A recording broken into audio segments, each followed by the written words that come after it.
Salutations, everybody. Welcome to the best damn movie-related show on the planet Earth, the John Campea Show, coming to you from right here on my YouTube channel. I am, of course, your host, John Campea, and it is an awesome honor and privilege, as it is every day, to have you, our international friends, gather around as we talk about our favorite things in the world, movies, movie news, streaming, TV shows, all that sorts of good stuff. And joining me here on this final day of the week, on this Friday, is the one and the only Mr. Weekend himself, Mr. Robert Meyer Burnett. Robert, how you doing today, sir?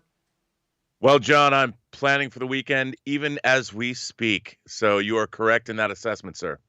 What do you got going on this weekend? This sounds like you got some big plans. Well, I built a shed. That's right. I saw the picture, by the way. I saw the picture of you building the shed with your own hands. I did, and now I'm going to fill it with stuff so I can renovate the observatory. I also have some plans this weekend. Big UFC fight this weekend. Conor McGregor's back fighting Dustin Poirier. It's a great card all around. But I wanted to share this with you guys. I wanted to show this to you guys. So you guys know I'm a big MMA guy. I love MMA. Anyway, I guess the folks at ESPN and the UFC also know I'm a big MMA guy. So they sent me, I put up a video of this. You might have seen it. They sent me this package of this big box shaped like an octagon. And they filled it with a lot of great stuff. And it was great. They sent me this note that said, hey, we're sending you this. No obligation to talk about UFC or the event. And I'm like, are you kidding me? I love UFC. I'll talk about UFC. I'll talk about it all day. But anyway, one of the coolest things they sent me was, you know, Reebok sponsors all the UFC now. So all the fighters come out in their own walkout gear with Reebok with their names on it and stuff like that. They sent me this John Campea personalized UFC official walkout gear with my name on the back, and it's got a Canadian flag like right here. They put up a big Canadian flag right there, and it is just awesome, and I love it, and it's fantastic. And it's funny, Rob, because on the same day that arrived, you know how Facebook will do like this was 10 years ago, this was 8 years ago, they do those little anniversary reminders. Well, it just so happened on the same day, I got this really cool anniversary reminder, and I love these pictures. These two pictures were 10 years apart. This is with me with the former UFC light heavyweight champion and former heavyweight champion, Randy the Natural Couture. They also call him Captain America. He's still to this day one of my all-time favorite MMA legends. These pictures were taken exactly 10 years apart. On the one side where I look significantly younger is back when I used to train at Randy's gym called Legends MMA in Hollywood. And then the next one was like 10 years later at when I got to go visit Randy's Extreme Couture gym in Las Vegas. And it just so happens that that Facebook reminder came up on the exact same day that I got this totally sweet hoodie. Cannot wait for these fights on tomorrow night. I'm very, very excited. I hope you guys are excited too. Anyway, guys, it's just exciting to have you here. And we do have a bunch of things that we're going to talk about here today, but just a little bit of house cleaning here. Want to remind you guys, if you're new here or if you haven't done so already, why don't you take a second and click on that subscribe button, become subscribed to the John Campea YouTube channel. It'll keep you up to date on all the things that we've got going on around here. And it'll be good to have you guys along for the ride as well. Okay, guys. Let's get into one thing off the top before we get into our main topic, shall we? Rob, I don't know if you've heard about this, but in 2020, there have been some 2020 had some movie delays. I don't know if you knew about this. It might have flown under the radar a little bit. John, you know, I keep going to the ArcLight, and it's always locked. Like, they won't let me in. They won't let you in. I thought there was just a restraining order against you. But no, it's actually, they were closed. There have been some movement. Now, we've been getting into a place now where it looks like some movies are getting ready to settle in. We've got vaccines coming, all that kind of stuff, some plans. But the delays aren't done. They're not done. It's just been announced that, and we've got some other delay stuff to talk about in a little bit, but Sony has delayed a couple of their films, some significant ones. The two ones that jump out to me the most are they have just moved Uncharted and Morbius all the way to 2022. They have moved it all the way to 2022. I believe Morbius is now going to be released in January of 2022, and Uncharted is going to be released in February of 2022. Ghostbusters also got moved. Peter Rabbit 2 also got moved. I don't care. But Peter Rabbit 2 also got, I shouldn't say that. I'm sure there are some people who are looking forward to it. So there's that. But yeah, they have all been moved.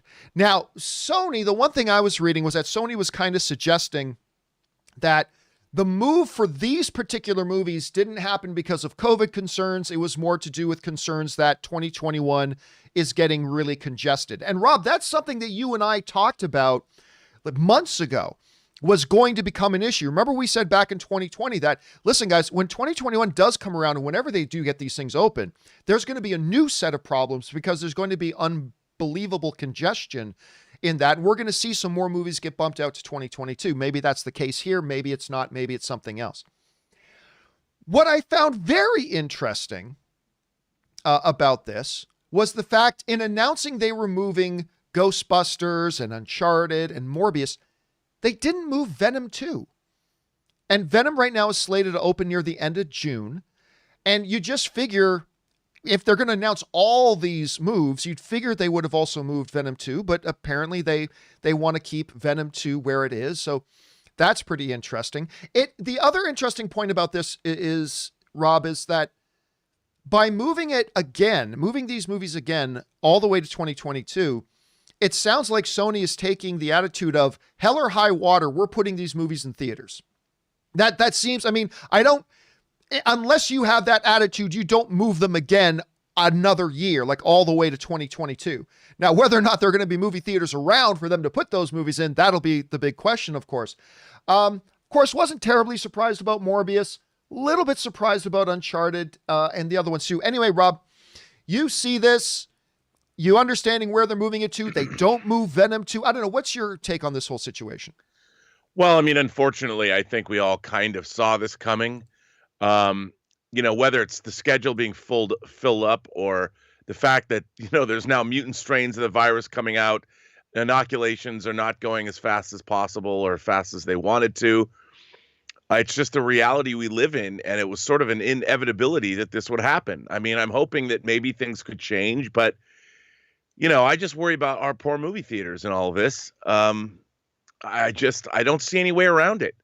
It's not like they're doing something I think is dumb, with the 2021 schedule filling up the way it is. And now things are even getting pushed back. Die Another Day moved yesterday. Or pardon me, No Time to Die moved yesterday. There's going to be no room left. It's like, you know what? We started releasing our movies on Tuesdays now. Let's go see movies on Tuesday because the weekend's too busy now. It's just crazy. Yeah, it is nuts. And again, the funny thing here is that it doesn't really give us, or does it give us a clear picture of what kind of Sony's overall philosophy here is? Because I think a lot of people, including myself, I've always believed Sony was pretty serious about having Uncharted and Morbius in theaters and stuff like that. But there was even a part of me that was thinking, if they need to move it again, they're going to start looking at pawning these movies off to streaming services. But apparently they are hell or high water. They're pretty committed to, they believe that just economically they would rather take the hit of having to wait longer. They believe they still come out way further ahead by waiting longer and then putting it out. I don't know. What do you think about that approach?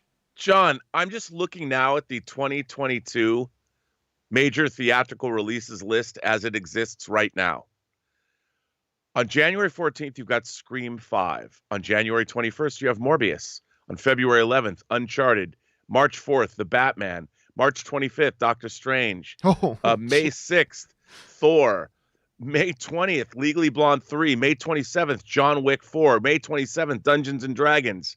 June 6th, Jurassic World. June 17th, Pixar's Lightyears. June 24th, Transformers. July 8th, Black Panther 2. Fantastic Beasts 3. Indiana Jones 5. Spider-Verse 2. Halloween Ends. The Flash. Mission Impossible. Captain Marvel 2. Aquaman 2. Avatar 2. This is how 2022 is looking now. We're not even talking about 2021. We're talking about 2022. And That's could get crazy. And Rob, again, because of the discussions that we had back in 2020, do not be surprised if just for sheer congestion, we see more films later on, maybe even after theaters get open again, whenever that happens. Maybe even after theaters get open again, you may still see a couple of movies get bumped out there just because of that. So it is shaping up crazy. Question is, guys, what do you make of this? Morbius and Uncharted, Peter Rabbit 2, Ghostbusters. I mean, maybe we should be talking a little bit more about Ghostbusters, but all these films getting bumped again. What are your guys' thoughts on this? Jump down to the comment section below and let me know your thoughts. All right, guys. With that down, let's move into our main topics today, shall we? And how do we select our main topics here on the John Campea Show? It's really rather simple. You see, you guys come up with them. Whenever you come across a big issue or story that you think we should have as a main topic here on the show, just jump on over anytime 24/7 to www.thejohncampeashow.com/contact. Once you guys get there, you're going to see a form. Fill it out with your topic or question. It's totally free. Hit submit, and then maybe, just maybe, you might see your submission featured as a main topic here on the John Campea Show. That down, let's get into main topic number 1. And our first main topic today gets submitted to us by Kyle Arking, who writes, well, it looks like we may have to wait a little bit longer for K2 Fast, K2 Furious. Did you see that Alan Tudyk has confirmed that K2SO will not be in season 1 of the Cassian Andor series? This isn't that surprising given that they didn't mention him at the Disney investors meeting, but it's a shame because he was one of the best parts of Rogue One. I hope that this means the show will be more of a character study on Cassian. What do you think? All right, thanks a lot for sending that in, man. And yes, one of the Star Wars shows, of course, that people are talking about and looking forward to is the Cassian Andor series. And by the way, special shout out to Michael Myers for sending in a super chat badge in the live chat. Appreciate that, man. We've been expecting Cassian Andor. Now, going all the way back, well, let's start off with the Disney presentation announcement. You know, they did the Disney presentation announcement a couple weeks ago. And when they were talking about Cassian Andor, of course, they didn't mention Alan Tudyk coming back to do the character of K2SO. And somebody asked about that, and I said, I'm not worried about that because at D23, 55 years ago, at D23, I was there. Alan Tudyk came out on stage. You had your two lead guys. You had Cassian and K2SO on stage together, and they were talking about the Cassian Andor show, at which Alan Tudyk suggested to Kathy Kennedy, should we call it K2 Fast, K2 Furious? Anyway, she rejected that idea, of course. So I said, yeah, so clearly he's going to be a part of it. But apparently not. This comes to us from Alan Tudyk himself, who says the following: they're shooting it right now. That's the Cassian Andor show, and I'm not in it. But if it stays on the air, in other words, if there's going to be a season 2, stories keep getting told. I'll end up in there. I'm going to be in the show. It's just that the story that Tony Gilroy is telling doesn't involve K2SO until later on. I can't be too specific, but I can definitely say that I'm not going to be in the first season. All right. There are a couple things about that I think. Number one, like you were saying in the email, this is BS. I love K2SO and I love Alan Tudyk. By the way, have you seen the trailers for his new show, like Alien Resident or whatever it's called? Yeah. The Resident Alien or something? That looks really good. I can't wait to watch that. But, I mean, what are you talking about not having K2SO? I mean, you brought him out on stage at D23. Now, on the other hand, it does depend on what part of the Cassian Andor story you want to start with. And it sounds like they're going to be starting with before he comes across and acquires K2SO. So from what it was sounding like to me from Alan Tudyk, and Soul Brother Mike sends in a $20 super chat badge in the live chat. Thank you so much for that, dude. I appreciate that very much. It sounds like they're going to start the story early, and then Alan's saying, if it gets a season 2, I will be in it then. Then I will be in it. So, Rob, I'm kind of torn on this. On the one hand, I get it. Actually, yeah. You want to start a little closer to the beginning of the story for Cassian Andor when K2SO probably wasn't in his life. Okay. But on the other hand, it's like K2SO is one of the reasons a lot of people really loved Rogue One, and having that awkward pair, those, strange bedfellows, if you will, that odd couple, was really going to be part of the draw. And I kind of feel like it's a missed opportunity or mistake. So I kind of feel 50-50 about it. I get it for storytelling purposes, but I was really looking forward to seeing K2SO. Rob, you hear about this decision. What are your thoughts on this? Well, K2SO is still working for the Empire. We have to have the story where he's reprogrammed and they absconded with him and made him theirs. So I would think that would be something that would come probably at the end of the season. It'd lead into season 2 and working up to it. I think because that's the obvious question about the show is, hey, when's K2SO going to show up? I'm okay with that. Good things come to those who wait. You don't think there's a marketing mistake here? No, because people know, you can't have like I would like to see how Cassian Andor wound up fighting for the rebellion, and K2SO is an Imperial droid, so there's got to be probably a great story to tell there, and I want to see that story. How do they?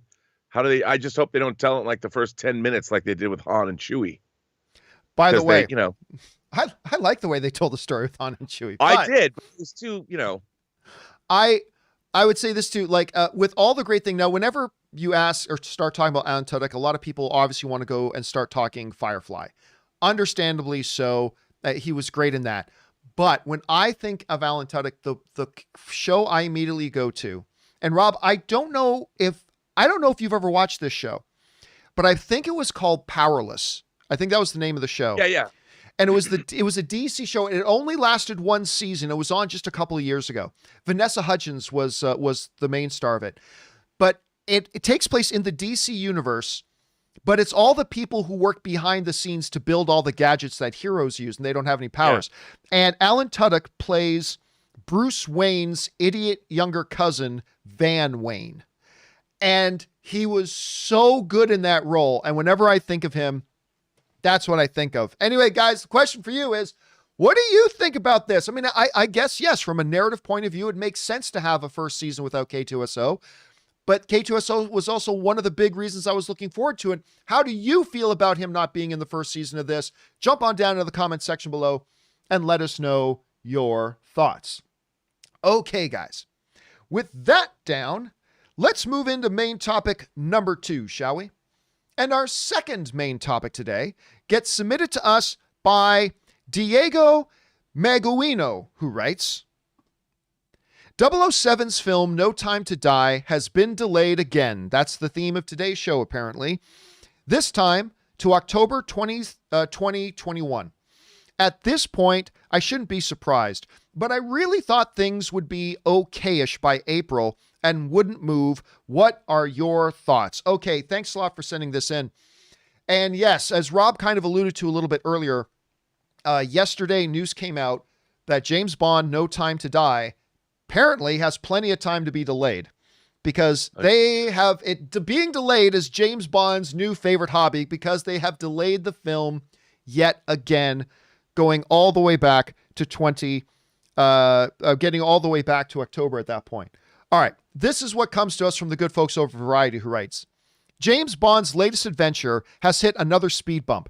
No Time to Die, the upcoming installment of the British spy series, has been postponed yet again. The movie will now release in theaters on October 8th. It was originally scheduled to open on October 2nd. Well, not originally, but most recently on October 2nd. It's hardly a surprise that the Bond film has been pushed back to fall. Hollywood has been widely anticipating that No Time to Die would face another delay as the coronavirus cases continue to skyrocket. All right. So, look, I got to say, Rob, you and I actually talked about this not long ago. While there is light at the end of the tunnel, we now have vaccinations rolling out and things like that, and that's great. And there is this very ambitious plan to have 1 million vaccinations a day, 100 million vaccinated Americans in the first 100 days. That's all great. I still don't know that they're going to be able to pull that off. It's ambitious. But Rob and I were talking the other day about even if they're able to do that and hit 100 million vaccinations in the first 100 days, I still felt like that early April date was still going to be too soon. Like I felt, Rob, I was more optimistic about it than you, but I felt that, you know, at the very earliest, mid to late May, at the very earliest, mid to late May might be a possibility. To me, more realistically, June, July, things like that. I think you were saying August, September, October would be more realistic there. So we kind of anticipated that No Time to Die would definitely need to move again. The good news, of course, I suppose, if you're going to try to find a silver lining here, is that unlike Morbius and Uncharted, it didn't move to 2022. So there's one little saving grace, I suppose. But again, we're going to have to wait again. And again, Rob, like Morbius or like Uncharted and some other films, there was kind of this feeling that, okay, they moved it to April. They're not going to move it again. They're either releasing it in theaters or they're going to put it on streaming after that. Apparently, they're still sticking to their theatrical model, so they moved it again to October. And thankfully, that's not too terribly far away. But at any rate, Rob, you heard about another move for James Bond, No Time to Die. Right move, right timing. What do you think? Well, all I know is that makes it further away in case I get hit by a bus. So I have to be very, very careful until the next October. And even then, I'm not secure in myself to know that I can make it to see the next Bond film. I love James Bond, John, and it just irks me to no end to know there is a finished James Bond movie that exists on this planet right now that was supposed to come out in April of 2020 that I haven't seen. And yes, perhaps that's my entitlement talking, but I feel entitled as a Bond fan, a lifelong Bond fan. Maybe they should have a special screening just for people like me. But anyway, look, it's an inevitability because of all the movies that are coming out. This one is the most expensive. And the thing is, the Bond franchise, they need not only theaters to be open, but theaters to be open at full capacity. I mean, this is a movie that the studio needs it to make $1 billion. That's what they're expecting. They're expecting Skyfall numbers, if not better. And that's why they were asking, in order to make it profitable, they need $600 million from a streaming service. There's nothing they can do. Their hands are tied. So as we all thought, this was inevitable. And until theaters are cranking away at almost 100% capacity, a movie like this just can't. If it's thrown out onto streaming, or it's not going to make its money back, and everyone's going to take a bath. And this is a movie that's almost a guaranteed $1 billion grossing film, so they don't have a choice. Although they should still show it to me. Just in case that bus comes around the corner looking for you. Come on, Barbara Broccoli. I love you so much. Your job in life is to produce James Bond movies. That's what you do for a living, which means you're like the perfect woman. So what do I got to do? Send me a link. Here's a question for you, though, Rob, because, you have been your appraisals have always been very cautious when it comes to this particular topic. So I'll be interested to know what you say about this. Okay, now they've moved it to October, which, again, by my estimation, seems like a pretty safe bet. All the way out to October seems like a pretty safe bet to me. Nothing's guaranteed, obviously. The whole situation changes rapidly every day. But in my timeline, October seems pretty realistic. How confident, on a scale of 0 to 100%, how confident are you right now that we will actually see James Bond No Time to Die in theaters in October? I'm not very confident, unless it's not just the inoculations that are in the United States, it's the whole world. And it really depends. I mean, we have new strains of COVID being discovered that are more, they're more infectious. And I need to see what I need to make that assessment. Ask me in July. Yeah, that's fair enough. That's a pretty wise approach to that. All right, guys, the question is for you. They just moved James Bond to October. Again, we had kind of been anticipating this. We all kind of thought April was going to be a little bit too soon recently, but now it's in October. Right move, wrong move? I feel pretty confident they're going to be able to keep it. Rob's taking a probably very reasonable approach, thinking, let's talk about it again in June and July. But how are you guys thinking about that? Jump down into the comment section below and leave us your thoughts. Okay, guys. With that down, let's move on to main topic number 3. And our third main topic today gets submitted to us by Raza Hyder. And Raza Hyder writes, "Hey, John, hope you're doing well in this difficult time. I am. Thank you so much, Raza. According to a report by the Wall Street Journal, Christopher Nolan is unlikely to work with Warner Brothers Pictures going forward after their announcement to release all 2021 films in theaters and on HBO Max the same day. I'm quite surprised by this, considering Warner Brothers has said that this release strategy is temporary and will most likely revert back to the theatrical releases primarily in 2022. What do you make of this news? And do you think Nolan is done with Warner Brothers for good after this? All right. Thanks a lot for sending that in, man. And this drama just keeps on giving. This drama is like a bottomless well of ever-flowing spite liquid that keeps flowing up. This whole situation with Warner Brothers and their HBO Max thing and yada, yada. Now, if you guys remember, a little while back, after Warner Brothers announced that they were going to be moving their stuff. And by the way, Chrisman3 in the live chat sends in a super chat badge in the live chat. Thank you so much for that, man. Appreciate that. Christopher Nolan came out and had some very, very strong words. Some very strong words for Warner Brothers. And he basically tore them apart. He tore them apart after their whole announcement that they were going to move all their 2021 films to HBO Max. Now, at the time, and Ian Simon also sends in a super chat badge in the live chat for $10. Thanks, Ian. I appreciate that, dude. At the time, Rob, I was saying that I believed that, yes, Christopher Nolan's mad.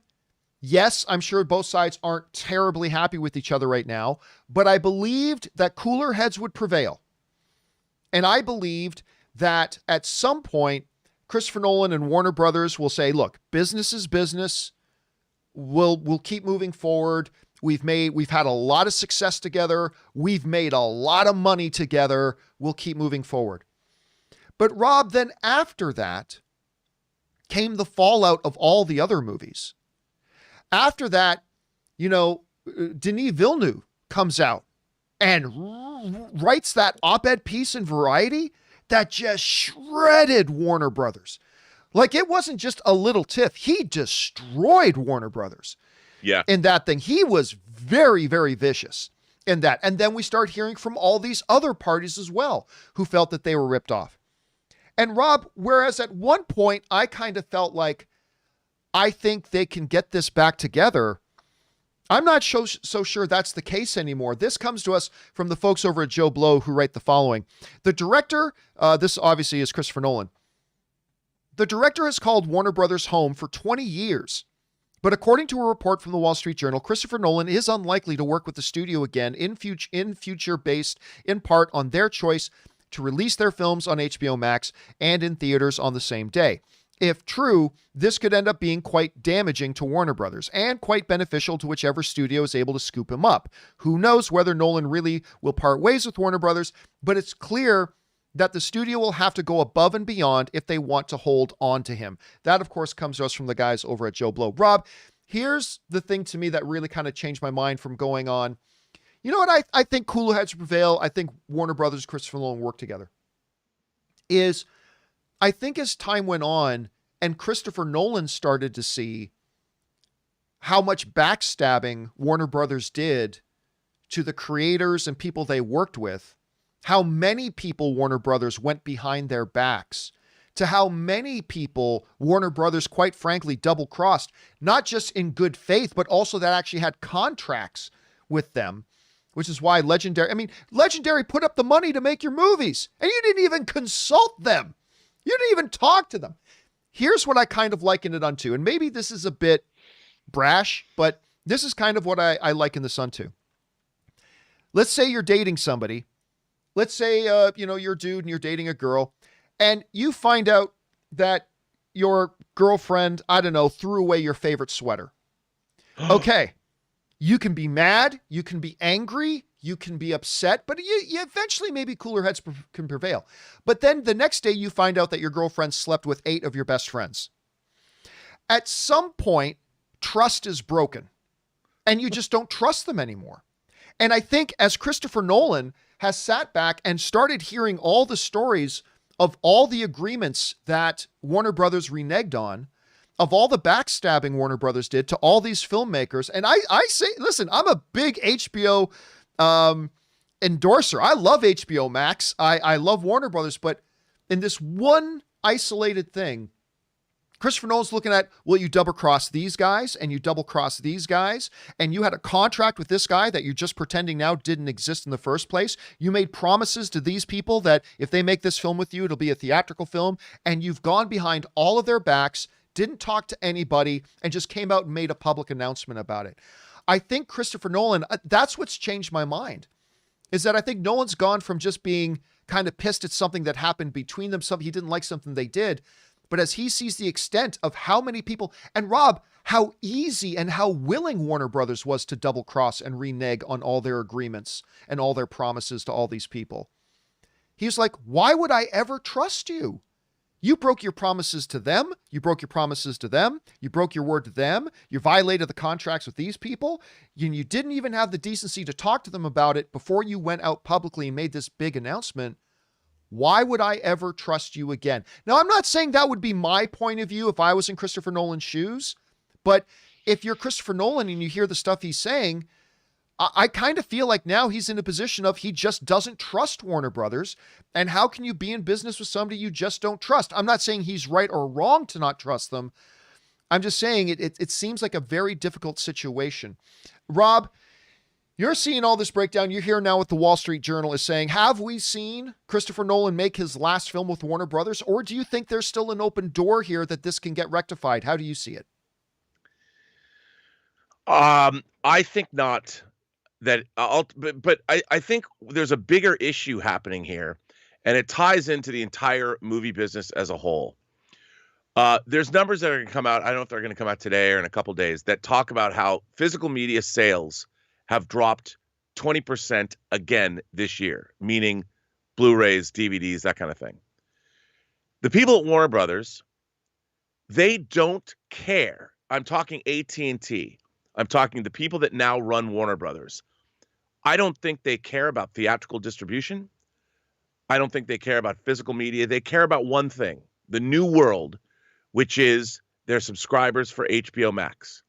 Their business model, they think, and I'm basing this on what I know about how they feel about physical media. They don't care about discs anymore. The people that run AT&T are thinking, we don't want to sell physical media. We want all those people to become subscribers for HBO Max. I think they feel the same way about movie theaters. We might make $1 billion, but what we want is the 200 million subscribers that Netflix has that guarantees us a cash flow of, I don't know, at $15 a month. What's 200 million subscribers? What is that? $1.5 billion a month in cash flow? I mean, the business, all of the old business models, theatrical, all of it, all going away. It's all going away. AT&T, they own their own method of distribution. They basically, their infrastructure are the new movie theaters, according to AT&T, and now they're the studio as well.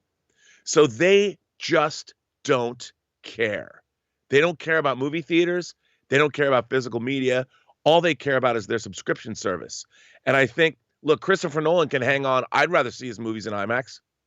But I think that business model, and the further away we get from theaters to be open, and the more subscribers these streaming services pick up with that, Netflix announced 2 days ago that 200 million subscribers, they're no longer worried about their debt that they're carrying. They're finally into positive numbers as far as cash flow goes. And this is the future, man. And we are seeing it happen because you know what? Warner Brothers is like, yep, we still got HBO Max, and just like Netflix, we're going to be able to pay for these movies. You want to come work for us and make our content? Well, you got to understand it's going to be on HBO Max. Otherwise, get the F out. And so far, that strategy is not working for them. Because it's not working yet. I mean, that's their hope, that it's not working yet, but their numbers are abysmal. Deadline just put out a new chart about just really how far behind HBO is. They didn't get the numbers they were hoping for Wonder Woman. They've moved up Kong versus Godzilla to try to take advantage of some momentum. Well, and now they're saying, they've been saying recently now that they've been announcing new movies for 2022, insisting that they're going to be theatrical come 2022 and 2023. And if their HBO model, which has dropped nearly 50% of over 50% of their key demographic and almost 40% of their overall viewership since they didn't have any more Game of Thrones to watch. There's only going to be so much time they can try to make this work because they've just fallen too far behind. They're going to need that theatrical money if there's even theaters there for them to put it in. Yeah, I think they're going to rebrand. HBO Max, through too much, people don't know what that means. CBS All Access, they finally announced they're finally changing over to Paramount Plus, and they should have called it Warner Brothers Gold or something. Anything other than HBO, because they had HBO Now, HBO Go, and now HBO Max. It was so confusing for people, Rob. They got to change it to something. A huge blunder. And also, you've got Warner Brothers, which has been around for not thousands, but it's been around for almost a century, and Warner Brothers that's what they want. It's the studio. You want that prestige. And I understand why they did go to HBO Max, but most people don't understand that what they're getting with HBO Max is a lot more than what they had with regular HBO. And why they made that amazing blunder, I will never understand. Because look at Disney Plus. People know that they're buying into the Disney brand. And HBO has already been around. You've already bought into it. If you're not an HBO subscriber already, which has been around, if you weren't watching Sex and the City and The Sopranos and you weren't watching Game of Thrones, then you weren't going to be an HBO customer. And the idea by making it HBO Max, they thought that suddenly everybody was going to flock to this service that's already been available for 30 plus years. It was so stupid. It was so stupid. And the additional tragedy of that is their content is so good. I know. HBO is like, they have been the gold standard for so long. And ever since they launched HBO Max with Lovecraft, which I thought was excellent, you had Watchmen, which was so different from what I think a lot of people, and I thought it was really good. I love their product. Their product is so good. And it's like their content creators are brilliant. And the people above their content creators can't seem to get their asses out of their own faces. What's happened is AT&T, all these executives, they all come in like, hey, man, we're going to Hollywood. Yeah. And everybody wants to stake out their little fiefdom within that without understanding the business. You get to Hollywood, you see this all the time. All of these people coming from outside the business are like, hey, we're going to make this. We're going to do this. We're going to listen to our marketing people. It's like, give me a break, man. You know what that place needs? It needs a Louis B. Mayer. It needs somebody at the top that knows the business. And I'm like, look, Toby Emmerich at Warner Brothers was one of the architects of this 2021 plan. He knows what's up. He wants to move over and take over HBO Max because he sees the writing on the wall. The Warner Brothers, all the studio executives at Warner Brothers, what are they doing? Twiddling their thumbs, watching their movies show up on a streaming service, listening to their two biggest filmmakers talk about how we're not going to work for Warner Brothers anymore. Denis Villeneuve hasn't said that, but like you pointed out, he had some strong words for. And so the studio executives, I bet you even the studio executives at Warner Brothers. Can you imagine the senior VP that covers Denis Villeneuve's movies or Christopher Nolan's movies that has a great relationship with them, gets a phone call from both of their marquee filmmakers? They're like, what the hell? You betrayed me. And they didn't know.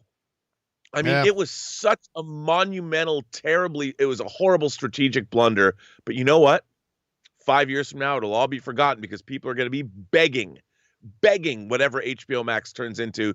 Please, sir, let me make another movie for you. Pay me off. I don't need residuals anymore. Just give me a fat paycheck and let me make my movie and I'll go away. The world's changing, man. It is changing. All right. Question is, guys, what do you think about this whole thing? It just seems like the relationship between Warner Brothers and all these creators and directors and producers and financiers just continues to sour more and more, culminating Christopher Nolan. What do you guys think about it? I'm sure it's a great, ripe thing for discussion. Jump down to the comment section below and let us know your thoughts.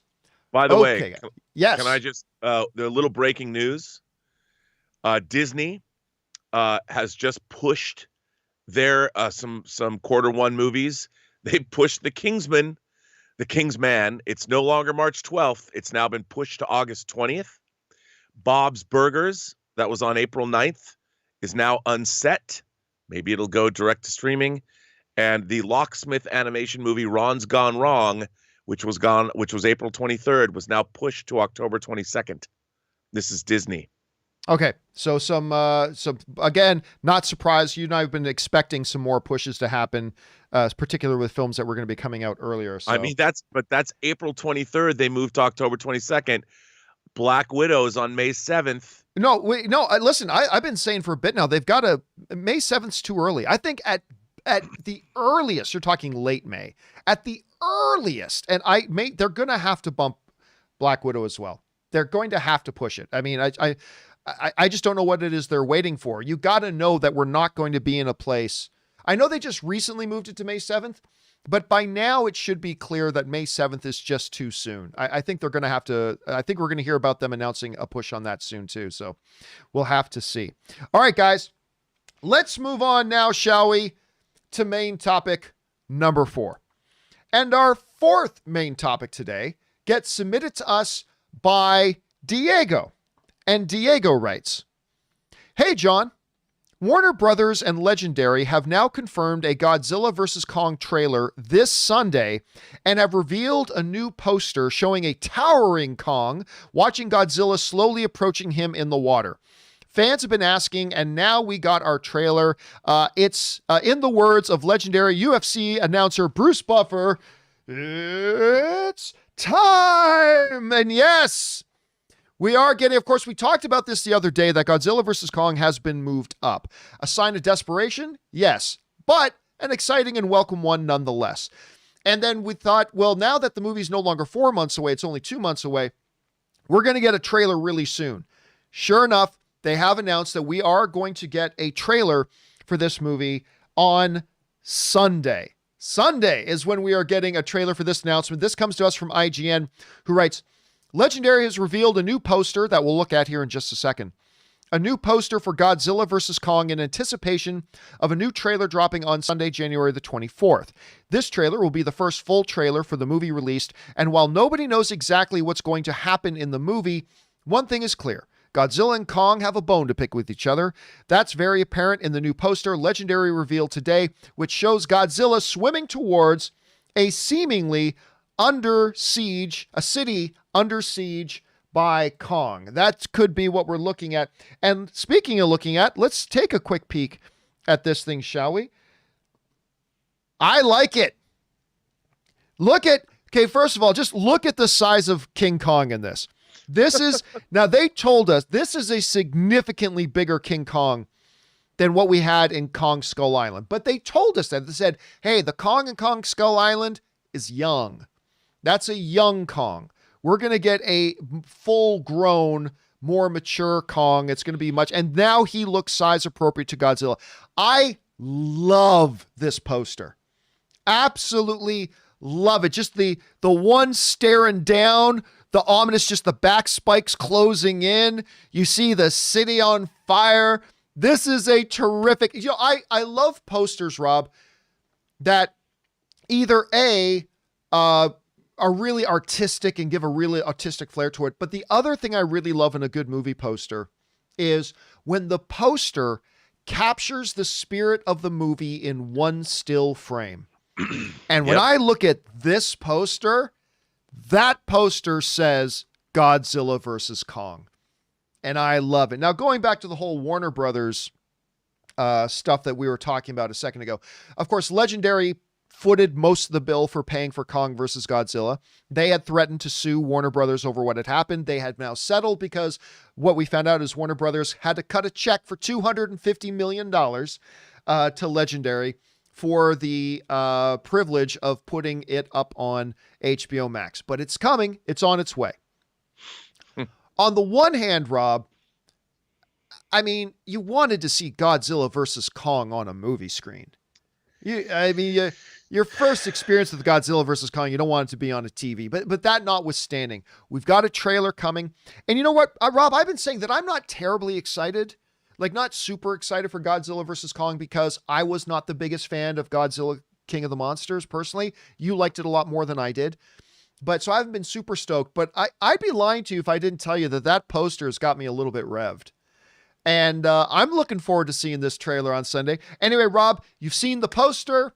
It's coming out. It's going to come out so you can watch it at home here in just a couple of months. We got a trailer coming on Sunday. You were a big fan of Godzilla King of the Monsters.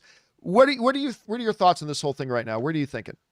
John, there's only one word that can describe how excited I am for this trailer, and that would be, it starts with a G. I'm Ghibli. I am Ghibli, John. Very, very Ghibli to see. You know me. I love my giant monsters, my giant robots, my giant primates. Give me any of this, and I am Ghibli beyond all imagining, and I cannot wait to see this movie. What do you think about them moving the trailer to this Sunday? What are you expecting? Well, I mean, I think they're going to capitalize on those last games before the Super Bowl. I'm expecting to, to have a physiological reaction in the nether regions. Now, let me ask you this. This is a very important question because, like I said, I know how much you've been looking forward to this movie. Yep. Is this the kind of movie that you are going to be willing to get into a car and drive to Las Vegas to see in a theater?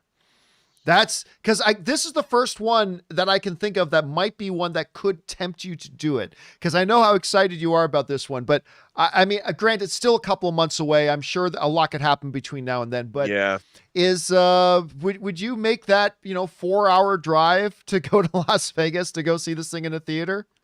If I was vaccinated by then, I might do it. But because I live with, 3 other people and Elizabeth has her mom to think about and her stepfather who's in his 80s, I can't just casually risk those kinds of things anymore unless I want to sleep in the garage for 3 or 4 weeks. Yeah, no, that wouldn't be so bad. I have a lot of stuff here. Are we both still thinking that this movie's going to be a Batman v Superman situation that a Doomsday, aka Mecha Godzilla or something is going to show up at the end and the two of them are going to have to team up and fight? Like, are we both kind of thinking that's the way this is going to go? Oh, bruh, come on. Of course. I would say there might be more than one person that shows up they're going to have to fight. It's like Megalon and Jet Jaguar, it's bring on two more creatures. I mean, it's I'd love that. Bring it on. All right, guys. Question is, we got our first poster of Godzilla versus Kong. We got our first trailer coming on Sunday. What do you guys think about this? Are you excited? I mean, are you more like Rob, where you love Godzilla King of the Monsters, and I know a lot of you guys do, and you've been so stoked about this? Are you like me, where it's like, I didn't really like Godzilla King of the Monsters that much, but this poster has got me really intrigued. That's an exciting. How can a simple picture be exciting?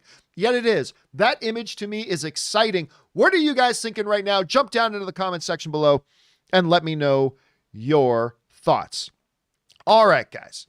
With all that down and out of the way, let's start moving in and taking your live questions, shall we? And how do you get a live comment or question into the live comments and questions part of the show? It's easy. All you got to do is go over to our tip link that's in the description of this video. You can see it there and just click on it, or you can enter it in manually at streamelements.com/movieblogtv/tip. Guys, do me a favor. Make sure you fill out the your name part. A lot of questions come in as anonymous just because people forget to fill in the your name part. And if you send in a fun question for us to talk about and you support our show, I want to make sure your name gets a shout out. So please try to make sure to fill out the your name part, unless, of course, you want to remain anonymous, in which case that's perfectly fine too. Okay, guys, let's get into it, shall we? And we're going to get things started off here. Let me just make sure I'm in the right spot. Yes, we're going to start things off here with Preston the Kryptonian, who writes, "Hey, John, have to confess something that I won't tell most of my friends. I hosted a Lord of the Rings marathon at 4K at my place, and I actually cried twice in Return of the King. I have even seen the movies multiple times, never cried in movies until now." And listen, dude, I am with you. Return of the King, you guys know me. The things that get me to cry in movies, and it's only happened like literally you can almost count on one hand the amount of times I've actually cried over a movie. But it's not sweet and romantic. It's not even super sad stuff. It's not that those things don't move me. They do, but that doesn't elicit tears out of me. For me, it's like as a man myself, those man moments, they almost make me want to cry. Really over the top displays of loyalty and friendship. Those things get to me. And I'll tell you, Rob, there are a couple of moments in Return of the King, but the one that, I mean, you know, I can't carry it for you, but I can carry you. Or one that never fails to get tears starting to well up in my eyes. And we've talked about this on the show, Rob, but is, I think, during the 13th ending of the movie, when they're all at the coronation of Aragon as the new king, and everybody's bowing to the king, and then he comes to these four little hobbits, and the hobbits start to bow, and the king stops and he says, "My friends, you bow to no one." And then the king of Gondor takes a knee, and then all of Middle Earth take a knee. I'm getting chills. Look at the bumps on my arm. Thinking about this, all of Gondor takes a knee to these four little hobbits, and the Peter Jackson's choice of the angles and when to go wide and when to come in tight and when to show the whole kingdom and all that kind of stuff, that gets me. And then, of course, Rob, that one part always gets me. I literally want to cry and stand and cheer when again, Strider comes running in, you know, the torches have been lit, Gondor calls for aid, and King Theoden ponders, and says the most manly thing, "And Rohan shall answer." I want to jump up out of my seat and pump my fist. Anyway, it gets that for me. Like, do you have those moments in Return of the King? Is that one that gets your man emotions going when you think about it? Dude, but you know, I have to say it's the moment when the beacons are lit, and after it's lit, the camera pulls up and you're seeing the mountains, right? And Howard Shore's score kicks up, and you see one, and then a distant mountain, another lights, and all down the mountain, whatever you call it, the freeway to Rohan. You know, it kills me every time I watch it. I love it. It's lights, it's flames being lit on the tops of mountains, and it gets me. But yeah, I think one of the great things about those movies is the cast they're so perfectly cast. Whenever anybody opens their mouths, I find it magical for the most part. I mean, it's just, what a great group of actors, and everything is earned. Like, by the time you get to Return of the King, you're so invested emotionally. I mean, this is the end of the world. They're either going to stop this from happening, or it's the apocalypse. And so you're seeing all these different factions doing what they're doing, and you're intercutting between all these stories. It's so well done. You know, I recently picked up the 4Ks of the Lord of the Rings movies, and I'm just, my God, you throw them on and you just get sucked right in. I'm like, I'm gonna see what these look like. Before I know it, I'm like 3 hours into Return of the King. All right, let's keep going. That's so don't feel bad about that, Preston. All right, Boner 69 writes, "To me, Revenge of the Sith is the greatest Star Wars movie of all time. I can understand the hate towards the other prequels, but the tone, look, and emotion of episode 3 to me is perfect. What are your thoughts on it?" Well, first of all, Boner 69, I love that you love that movie. I do. I love that you love that movie. That's great. All film is subjective. That movie hits you in such a way that it gives you a lot of joy. That's awesome. Since you are specifically asking me my thoughts on it, it's a total pile of garbage. But I will say this. I have always said this, and I believe it. I believe that out of all the prequels, it is the least offensive of all the prequels. There's a good number of good things in it that I like. Now, as bad as I think it is, and while I think it is the least offensive of the prequels, I think, Rob, I am ready to say that I think it's better than The Rise of Skywalker. I think I'm ready to say it's better than The Rise of Skywalker. I think I don't think The Rise of Skywalker is as bad as it is. I don't think it's as bad as like Attack of the Clones or anything like that. But I think I'm ready to say, I think I'm ready, Rob. I can say that I think Revenge of the Sith is better than The Rise of Skywalker. But what are your thoughts on, like, I know your overall thoughts about the prequels, but specifically, what are your thoughts on that last of the prequels, The Revenge of the Sith? I like everything that happens in it, but again, there's so much. I mean, the conflict between Anakin and Ben Kenobi, it's something you've wanted to see. I wanted to see since I was a kid. I just feel like some of the setup and the stuff that happens is kind of just goofy. And Anakin's fall from grace is so fast that it just structurally, it's not the greatest. But I have to tell you, I mean, I like Revenge of the Sith. I find it visually interesting. Yeah, forget the as I've always said, I think the prequels are bad movies, but they're good Star Wars. Like all the Star Wars stuff that's going on in those movies, I really like. Like I like various scenes, but I just don't think it holds together as a film. So, I mean, I still enjoy watching them, but they're not great. But like I do love when Obi-Wan and Anakin are fighting. I love that scene. I mean, it's, as long as I don't have to listen to what comes before and what comes after, I just like watching that battle. All right. Next up, we've got Mark C, who writes, the issue with the critics on Rotten Tomatoes is that many seem to rate a film by how it conforms to the current social political narrative and not story or usual film elements. I disagree with that. I don't believe that's true at all. This seems to be why there's such a variance between critics and the audience. I mean, here's the thing. I disagree with that. Will you find some that do that? Yes. You find some audience that does that as well. Here's the thing. For every one movie you point to that... This has come up a few times, Rob. There is this misconception amongst, I think, a lot of film fans that critics are like the Borg. They are one collective mind. And critics are so, like, because I know a good 70, 80 critics personally, and they couldn't be more different from each other. They're all radically different people.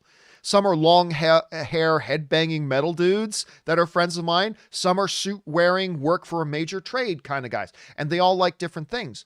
And there's also this misconception that all these movies, like, if you go and look at Endgame, does Endgame's critic score and audience score really differ that much? No. You go watch The Dark Knight. Do their critic scores separate that much? No. Go watch Logan. Do their scores separate all that much? No. Do you go like, that's the thing. Most of the time they are probably within 20% of each other most of the time, but there's times there's not because all film is subjective and it'll vary sometimes. But no, I think while there are certainly probably a couple of critics out there that like do what you're saying, don't really judge it as a movie itself. But that is true of every movie fan out there that does that. And I think the majority of them don't, just like I don't think the majority of film fans do. But anyway, that's kind of my take on that. Okay, let's move on here. Next up, some dude writes, I'm a little concerned for you, John. If you spend 4 to 5 hours a day answering tips, if your audience doubled, wouldn't you be spending most of your waking life responding to these tips? Or is my math wrong? The irony of asking you via tip is not lost on me. Yeah, so lately, I mean, once the Christmas season came around and we had a number of days without shows, I fell really far behind, which is why, see where it says besides some dude, it says some dude tip $5 and over from that it says 1D. That means 1 day ago that came in. Now, normally I like to keep it so it's like 5 hours ago, 3 hours ago, but honestly, for the past 3 weeks, I've been playing major catch up, trying to get caught up on everything. And I've been doing a 2-hour show and then later in the evening doing a 2 to 3 hour companion video later in the day, trying to keep up.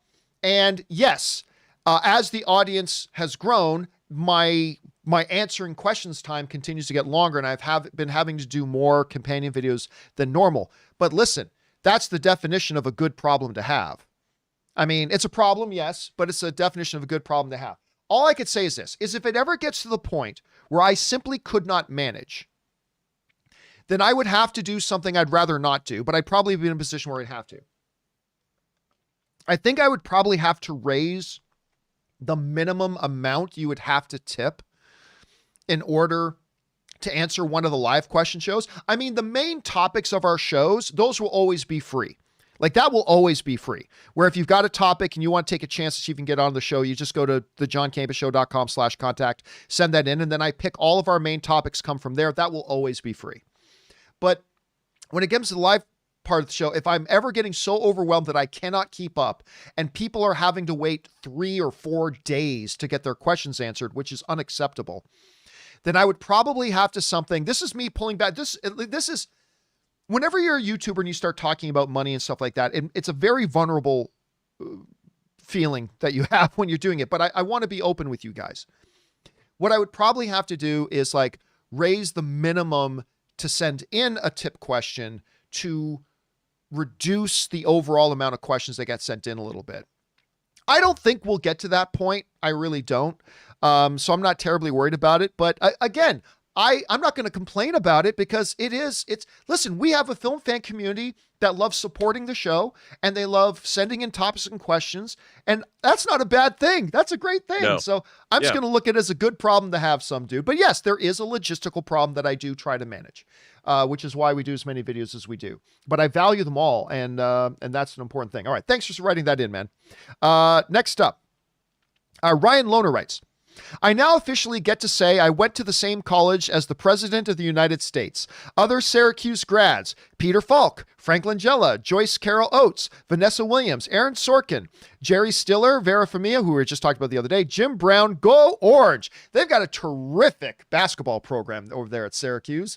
And yes, I guess now, by the way, I didn't know that President Biden went there. I did not know that, but you're right, Ryan. That's now something you can kind of put as a feather in your cap, man.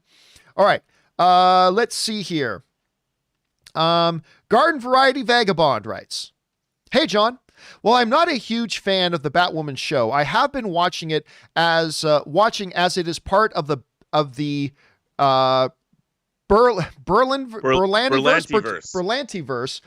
That said, I watched the new episode and was intrigued. It may end up being shite, but they went with a creative choice and it may not suck. Rob, we talked on the show the other day. I don't think you were here, but you know, they obviously Batwoman, the TV show, which I watched the first few episodes, wasn't for me, no big deal. So I kind of fell off of it, but they lost their main star, Ruby Rose.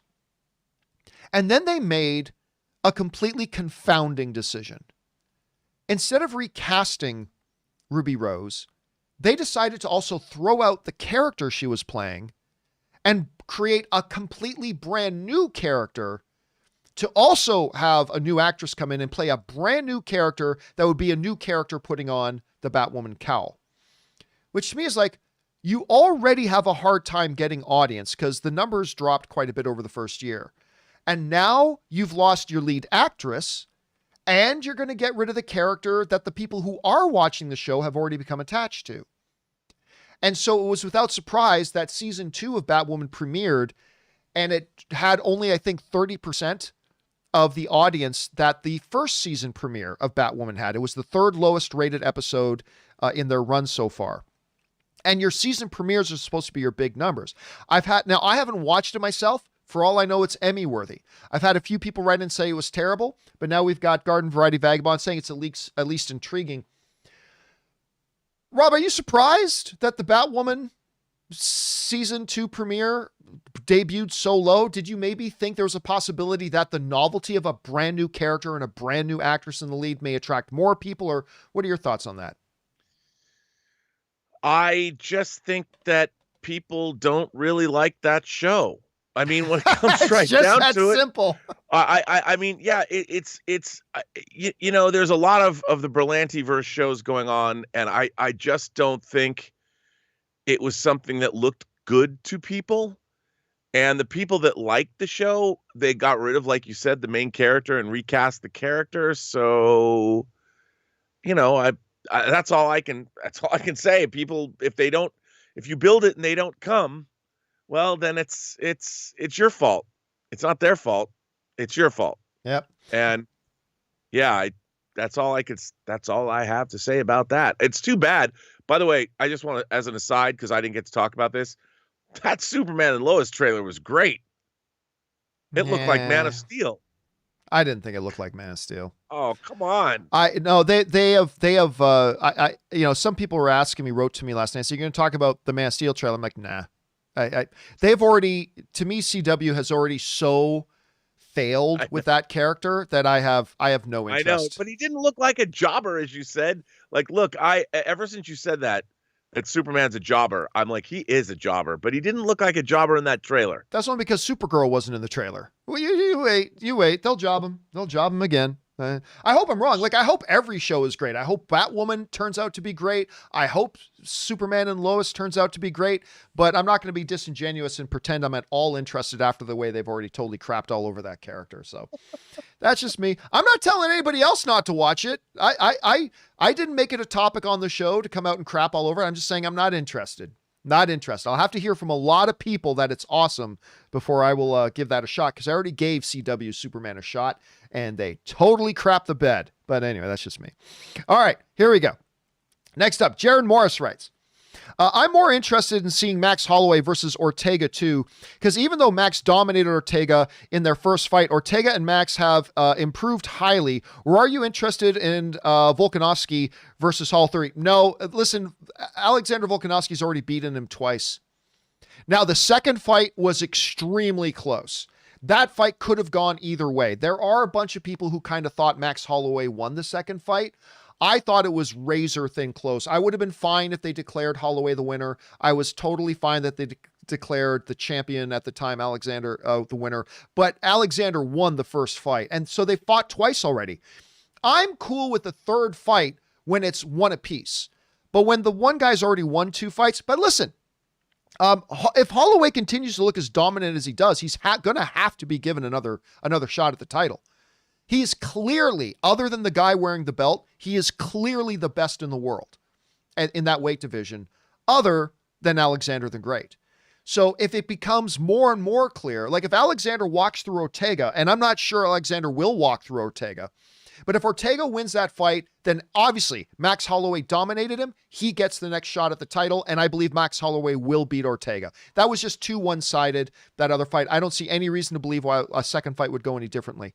But I don't know. If Alexander wins that fight, which I think he will, then I would like to see Max get one more win, but it's going to be hard to deny Max Holloway after that last performance another title shot. I know it's going to be interesting to watch. Anyway, next up, Garden Variety Vagabond writes, John, when you discuss scoring, I am reminded of how much I love Major League MLB 20. I don't know what this is. MLB, are you talking Major League Baseball? 2080 scouting scoring. Each level has a specific meaning of a starter, reliever. Okay, so it is a major. Oh, you're probably talking about a video game here. A specific meaning of a starter, reliever, or batter. Are they projected as a perennial all-star, or will it be up and down for the majors? Well, I've never played a Major League Baseball game. I've never played a baseball game on video, so I'm not quite sure how that goes. But I don't think I've ever had anybody write into the show to talk about a Major League Baseball video game. Good on you. All right, next up. William Stewart writes, I believe part of the bad reception that season 2 of Batwoman is getting is CW having their shows launched in January, February with very promos. I'm a huge fan of DC's Arrowverse, and I wasn't even aware of their shows launching, including Superman and Lois in February. I don't know about that, Rob. Here's the thing, Wilmy, I don't see why when they're putting the shows out would make people, like, me not being at all interested in Superman and Lois has nothing to do with when it's coming out.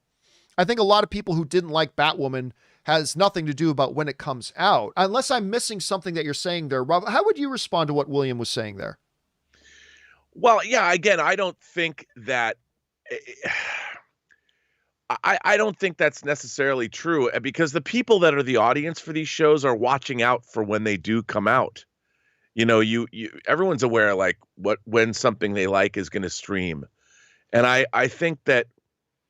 just think that there wasn't excitement around the show in general, or these shows in general. I mean, look, I watch Batwoman promos. I watch Superman promos. I thought Superman looked better than Batwoman. Certainly, I had no interest. And it just didn't capture my imagination.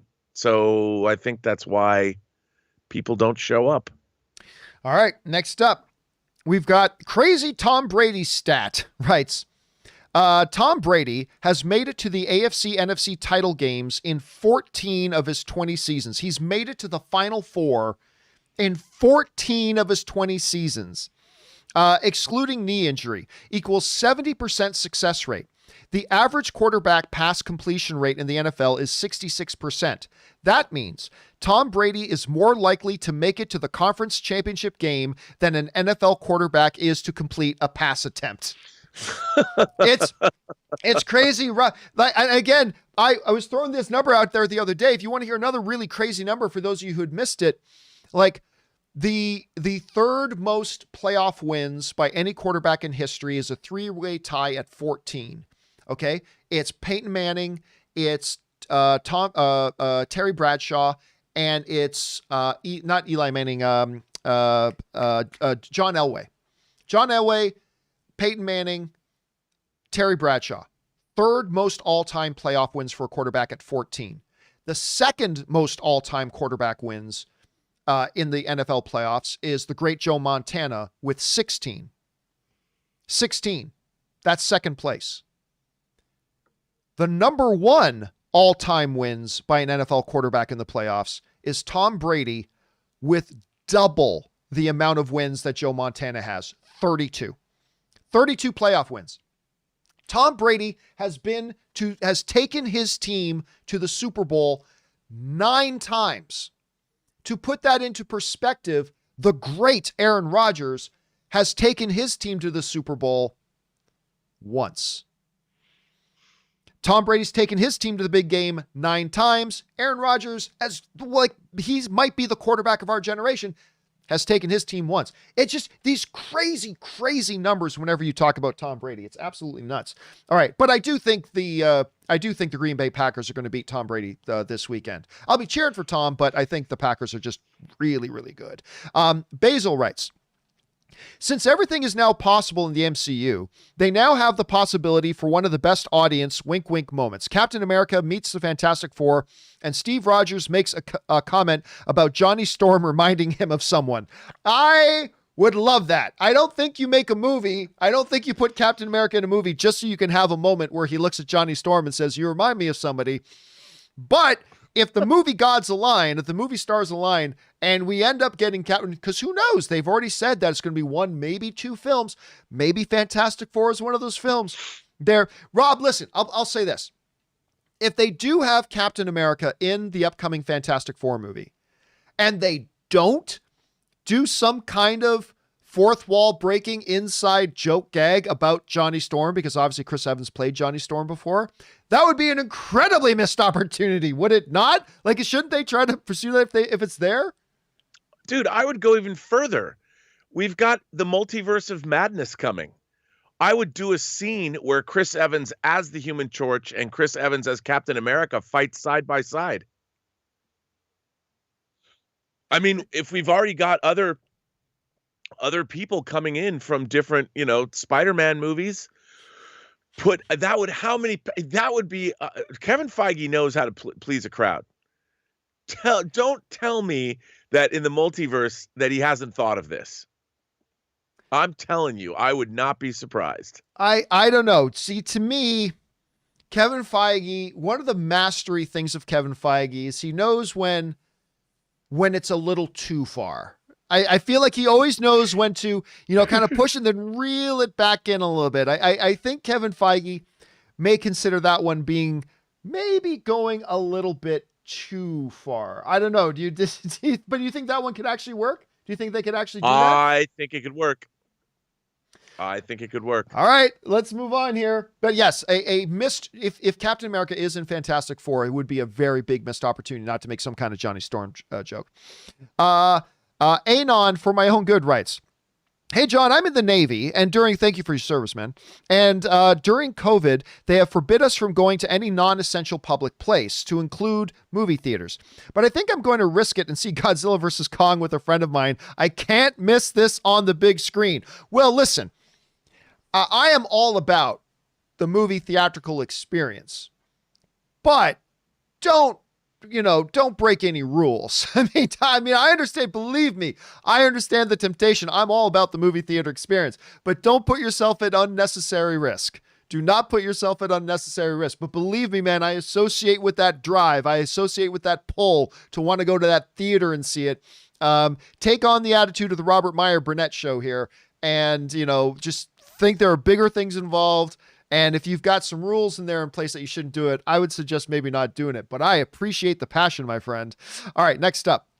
Hot Tamale Palm Tree writes, "Hey, John, being honest, I haven't seen Skull Island or King of the Monsters yet because I sort of lost interest in those franchises. That being said, I'm still very excited for Godzilla versus King Kong. As they are still two iconic characters, do I absolutely have to see these movies beforehand?" That's a great question. My guess is,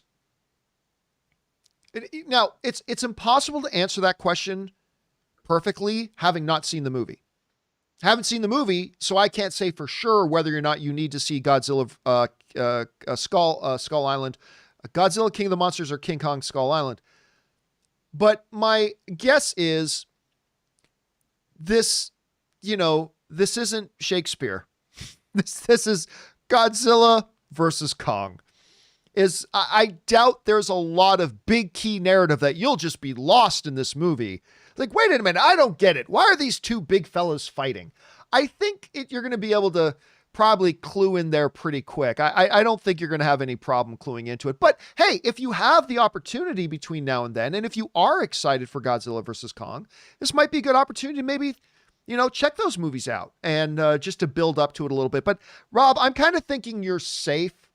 I don't think you have to go back and watch them. What do you think? Would you tell somebody they got to watch those first two movies in order to see this one? No, probably not. I mean, yes, there's a carryover from some of the cast. I mean, Millie Bobby Brown comes back, but I mean, as much as I love these kinds of movies, I don't think continuity's ever been a big part of them. I mean, not all you that never important. know. I mean, it's like, why is Millie Bobby Brown there? I must know. They'll probably make it pretty clear. I mean, I thought, pretty clear. Yeah, but look, I think Kong Skull Island is legitimately a really fun movie. I enjoyed it. I didn't love it, but I enjoyed. Yeah, sure. I enjoyed it. Yeah, it's worth checking out. John C. Reilly is kind of a kick in it. So check it out, man. If you get the opportunity, go check it out. Okay. Next up, where are we at here? Ian McAllister writes, "Hey, John, what are some of your most iconic scenes in superhero movies? My favorite by far is the whole scene when Thor helps make Stormbreaker up until his entrance in Wakanda. It's effing crazy. Sometimes I just find myself watching it over and over." Oh no, listen. With all the big pops that came in Avengers Endgame, and there were a lot of big audience pops in Avengers Endgame, I'm still not sure the biggest pop I haven't heard in a theater in a superhero movie is when Thor shows up on the battlefield in Wakanda. When the what's the bridge called again? The Rainbow Bridge was called the Bifrost. When the Bifrost shoots down and the smoke clears, and there's teenage Groot and Rocket, but you see Thor and he comes out yelling, "Bring me Thanos." I mean, what is not to get excited about? I don't know that it's my number one most iconic moment. I mean, in the same movie, Rob, like a moment to me because Captain America is my favorite character in the MCU. Not in all of comics. I'm just saying in the MCU. That scene in Infinity War, when they're in the subway station and they're having the fight with the Black Order, and then out of the shadows walks Steve Rogers with the beard. I just about wanted to piss myself when that to me is Cap. It's like, okay, now things are about to get serious. You're effed now. Cap's here. I just, and then, she throws that spear at him and he's just like, no problem. Catches the spear. It's like, come on. I mean, do you have like a big iconic moment that stands out to you in a comic book movie? Well, I hate to say it. I go all the way back to Superman 2. And I mean, the Richard Lester cut of Superman 2, when Superman has lost his powers, and Zod's taken over and he's in New York. They're in the three villains from Krypton, and Superman finally shows up, full on Superman costume. And he says, General, would you care to step outside? I mean, I love that. When I saw that, June of 1981, man, talk about being Ghibli. And I know it's one of those moments that I resonates in my head. I mean, although I do have to say, I've got to say that I really did love when Thor does show up in Infinity War. So good. It's the way they did it. It was big. It was a big moment, and it was I love that. I just thought it was I thought it was great. All right, let's keep going here. We still got Rob here for a few more minutes. So Captain Blue Pants writes, one of two. Recently watched a documentary called Rise of the Superheroes from 2018 as it came up on the recommendation list after I watched yours. Oh, thanks for watching my documentary, man. One of the talking heads said that picking an actor, you cast the alter ego, not the superhero. So, for example, you cast Bruce Wayne, not Batman. I think there are exceptions to that, but for the most part, I think that's a good principle. Peter Parker, not Spider-Man, because the physical stunt stuff can be dealt with after. I thought about it, and yeah, my favorite on-screen heroes are because of who they are out of the costume. What are your thoughts on what he said? I think for the most part, that's true. I do think there are exceptions to that. I think there are some exceptions, but for the most part, yes. But then you take a character, Rob, like Batman, right? And this is where I know I've talked about this before, but this is where I think a fundamental mistake has happened in the past. Because yes, I agree in principle, you cast Bruce Wayne, not Batman. But what then some casting people have forgotten in the past is that there is no Bruce Wayne. There is only Batman. And Bruce Wayne is this artificial mask. And that was the thing that, listen, as magnificent as Christopher Nolan's Batman movies are, and they are totally magnificent. Mm-hmm. This is why, to me, I'm not saying Batman versus Superman was the best Batman movie, but the iteration of Batman as portrayed by Ben Affleck and directed by Zack Snyder was the first time that I remember watching the screen and feeling like this actor and director get Batman. They get him, because that was the first time I saw that the character of Batman was truly being portrayed as there is no Bruce Wayne. There is only Batman, who puts on this fake facade of Bruce Wayne when he's around certain people. And when he's not, and he's in the cave without the Batman costume, he's Batman. And I loved that so much. So, but for the most part, I do agree. Rob, what do you think of that general casting idea when it comes to superheroes about you cast for the alter ego, not really for the hero themselves, because you can make up for that in other things? Do you think that's a good philosophy? I do. I have to tell you, I was once on a pundit show on the Sci-Fi Channel with Stan Lee. And he and I actually argued about this very thing. And he was saying, it doesn't matter who's under the cowl, Spider-Man. And I said, Stan, Spider-Man is Peter Parker. And you've got to cast somebody as Peter Parker that you really like. Because once they pull the costume on, the Spider-Man takes care of itself. And really, and I think one of the geniuses, I have to say, of the Marvel Cinematic Universe is the casting, man. The casting has been spot on with all those characters. And Ben Affleck was spot on casting. I mean, he was terrific. He really, the way he was introduced in Batman v Superman as Bruce Wayne, going into the mayhem that was happening at the end of Man of Steel, I was like, wow, they're introducing Bruce Wayne fully formed in a beautiful suit, running in as Bruce Wayne into an apocalyptic event. I'm like, this guy is Batman, dude. And he didn't have to be in the cowl. He was the man we knew. You could tell he was Batman from the get, and I love that.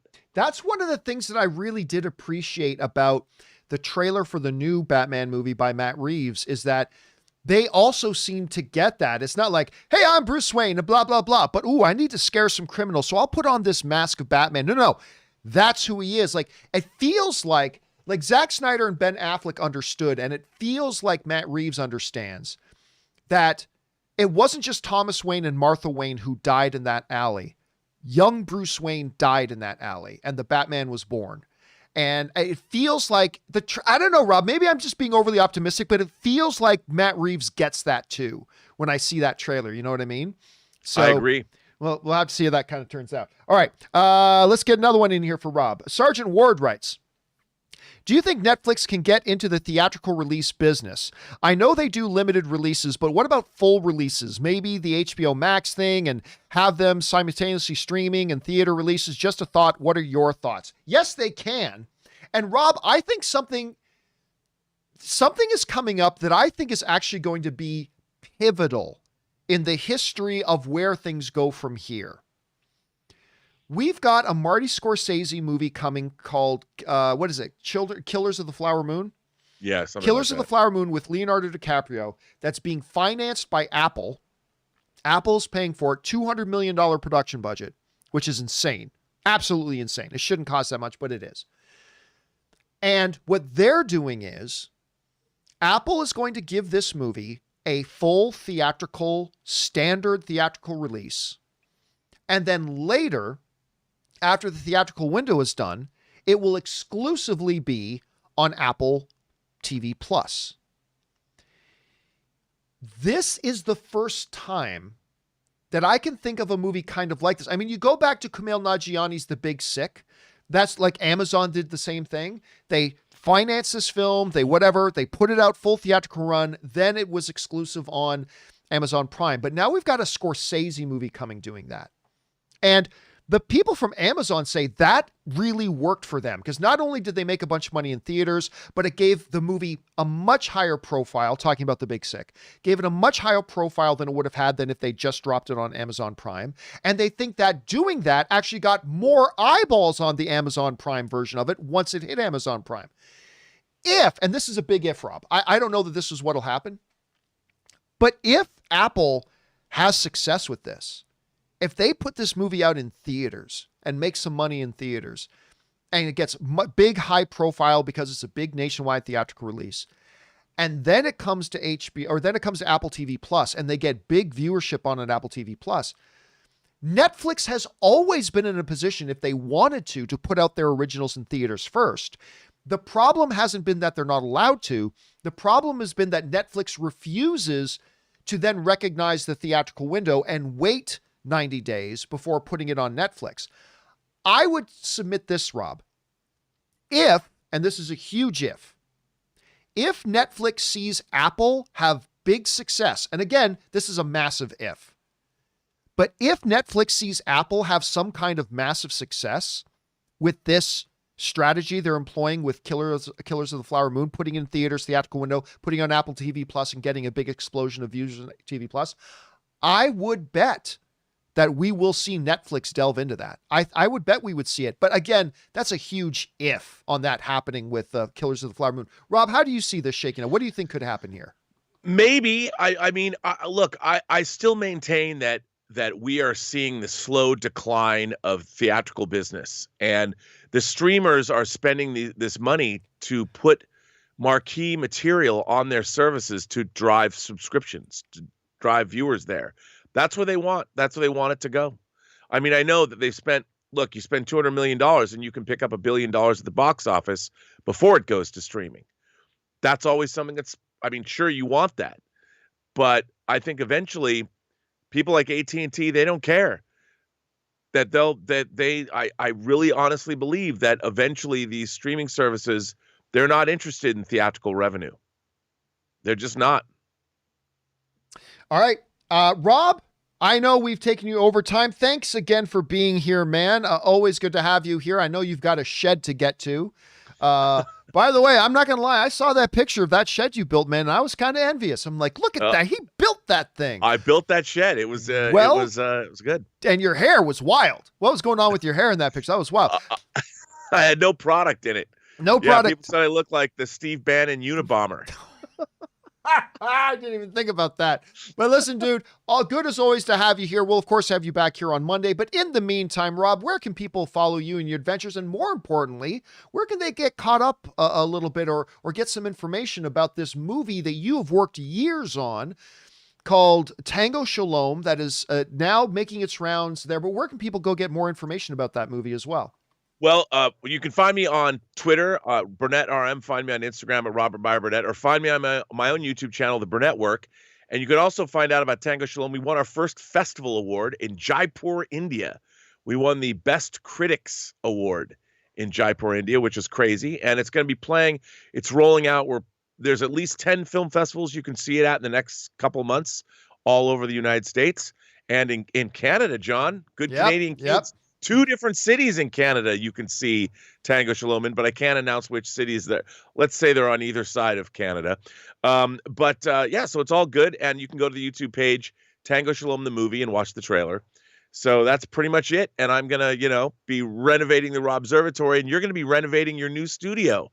So good things are coming, John. Good things are coming. Yeah, I move in 8 days. 8 days I move. Very excited. Cannot wait. Actually, no, 7 days. I move a week from today. A week from today, we move into the new house, the new studio space. Very excited about it. Anyway, Rob, thanks a lot for being here, brother. And I will talk to you again soon. Have a good one, man. I'll see you. All right, guys, that is the one and the only, the great Mr. Robert Meyer Burnett. Always good to have him here. But listen, we still got some time left here. So let's keep pushing through, shall we? And we're going to keep things rolling here with Sergeant Ward, who writes, what do you think of Brad Pitt's production company Plan B? They've won some Academy Awards. They have. Some of the greatest movies came out of it, like Departed, 12 Years a Slave, and Moonlight. I never imagined Pitt would become a producer of such great artistic projects. What do you think of it? Listen, I'm always kind of surprised and caught off guard a little bit when I hear about a movie that's a Plan B project. And it's like, wow. And it's just been neat seeing, we've seen Brad Pitt on stage at the Oscars, accepting Oscars, right? It is really cool to see that Brad Pitt has been able to almost quietly transition himself into big time Hollywood producer, big time award-winning producer, while he's also winning Academy Awards for being an actor, like he did for Once Upon a Time in Hollywood. So it's a really impressive thing, man. It's a really, really impressive thing. All right, thanks for writing that in. Next up, we got Jake Miller writes, hello, John. I watch your show daily. Thank you so much. And I loved your documentary. Thank you so much for checking out my documentary. I appreciate that, man. Imagine if The Amazing Spider-Man 2 was successful. What would you want to happen in The Amazing Spider-Man 3? I would personally have wanted the Green Goblin to come back. Well, I mean, this is one of those kind of crazy things because I actually don't like to get into the game of saying what I want to see in the next film. I try not to do that because I used to do that all the time. But what I found is that we fans, we create the scenarios that we want to have happen. And when it doesn't happen, we kind of automatically get upset or disappointed. So I kind of try to take on the philosophy of, you know what? Hey, directors, screenwriters, producers, filmmakers, you just give me the story you want to give me. I'm excited to see what you're going to give us. Maybe it'll be great. Maybe it'll be bad. But you just give me the story you want to give. And I would have been open to anything they wanted to do. And it is a shame that The Amazing Spider-Man 2 didn't work out because I thought Andrew Garfield was a very good Spider-Man. I thought The Amazing Spider-Man 1 was great. Not good. I thought The Amazing Spider-Man 1 was great. And and there are things I like about The Amazing Spider-Man 2, but overall it was a massive step down from the first Amazing Spider-Man. And of course, which led them to rebooting the franchise again. But hey, it kind of worked out. We got Tom Holland, who is a great Spider-Man. I'm really liking the Spider-Man movies with Tom Holland, being directed by John Watts. So it's a win-win all the way around. But yeah, if it had been good, again, I just would have wanted them to give me whatever movie they want. I wouldn't have wanted a Sinister Six movie, which is clearly what they were trying to build up to. But yeah, I would have been open to just about anything. All right. Thanks for writing that in, man. All right.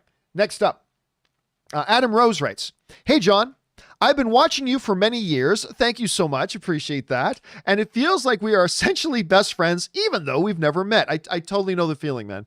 When you do occasionally meet fans in person, do you find that they act like they know you? Is it off-putting or odd for you? I'll be honest with you. Now, most of the time when I run into people who watch the show, 70% of the time that happens, it's in a movie theater. right? Because of course, where else would we be?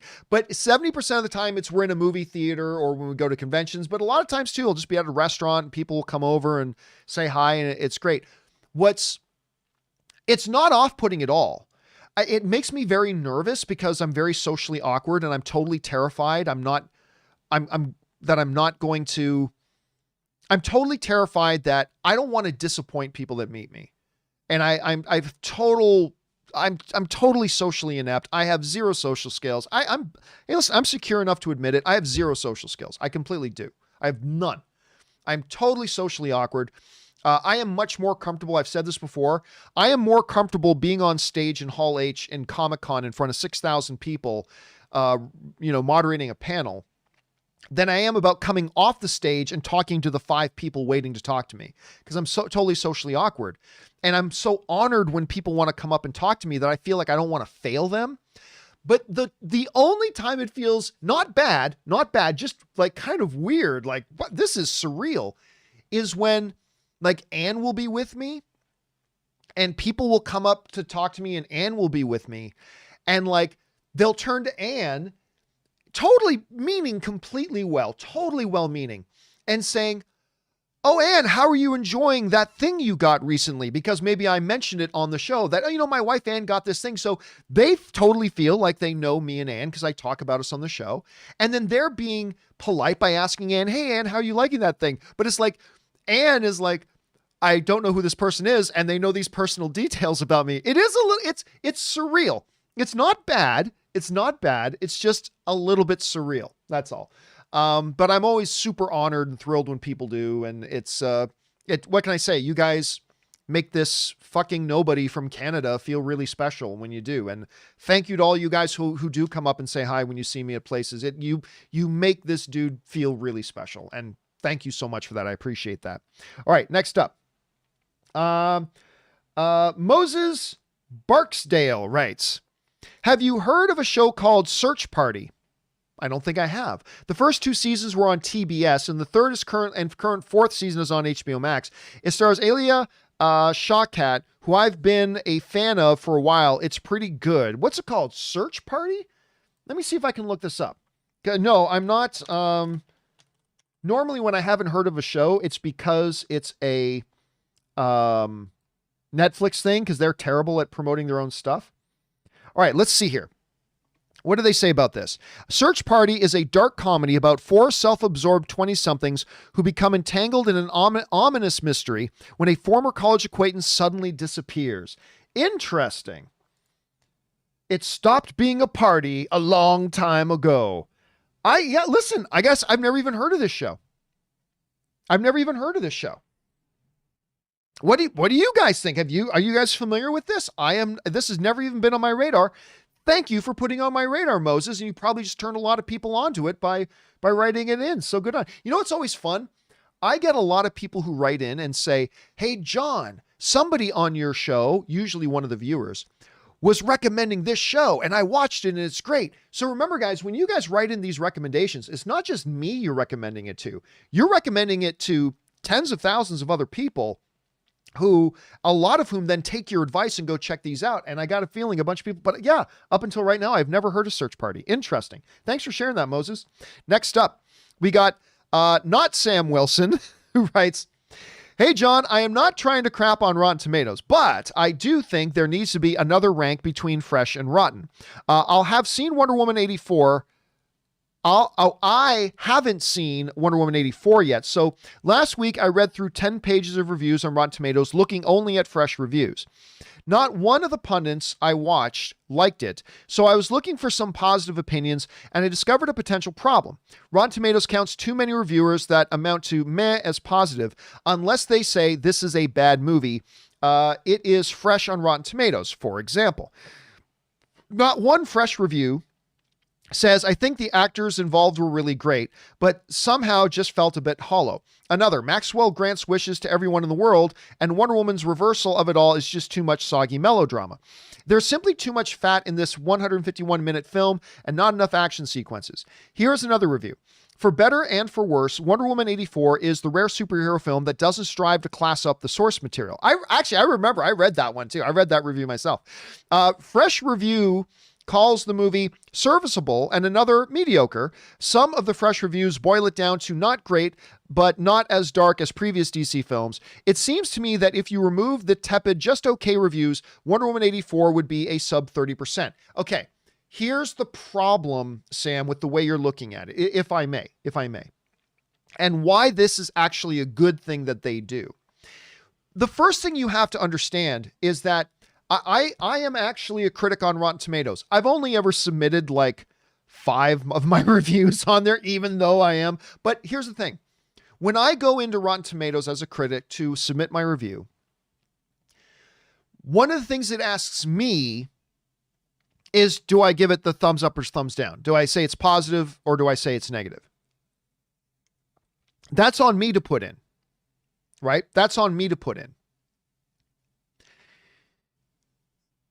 You have to understand the beauty of the Rotten Tomatoes system to me, because I believe numerical scores are pointless.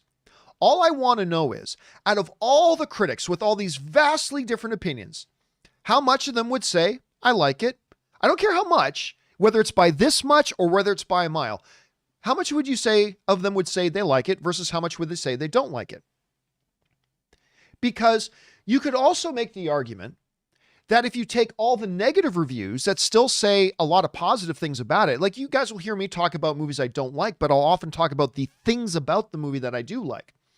And you could say, well, I mean, if you take all those reviews out of it that gave it a negative, but they said all these positive things about it, so they didn't dislike it all that much. If you take that out, then it goes all positive. But that's the point, right? The point is, generally speaking, when it boils down, did you like it? And a good critic will talk about, in a movie, a good critic will take a movie they didn't like and talk about all the things they thought were positive about it. A good critic will take a movie they didn't like and talk about all the positives. And a good critic will take a movie they loved and talk about all the negatives. And so, to me, it's not surprising that you found a bunch of critics that were like, yeah, I liked Wonder Woman 84. I'll give it the tomato thing. I'll give it the thumbs up. But even though I liked it, it's not perfect. It's not great. Here are things. And the same can be said of the critics who just said, I don't like it, but had a lot of positive things to say. So yeah, that's why I like just a flat general consensus. How many said they liked it? How many said they didn't? That's all I care about. That's all I care about. Other than that, numerical scores, how much none of that stuff it bothers me. None of that stuff concerns me. I just like having a good general consensus.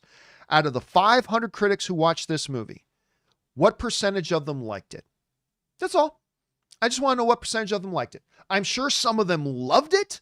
I'm sure some of them barely liked it. But all I want to know is how many of them liked it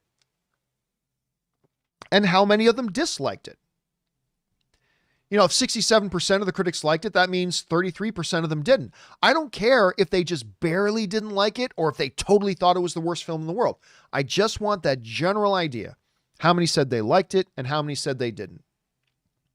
And as a critic on Rotten Tomatoes, you put that in yourself. Like you manually put that in. So I'm good for that.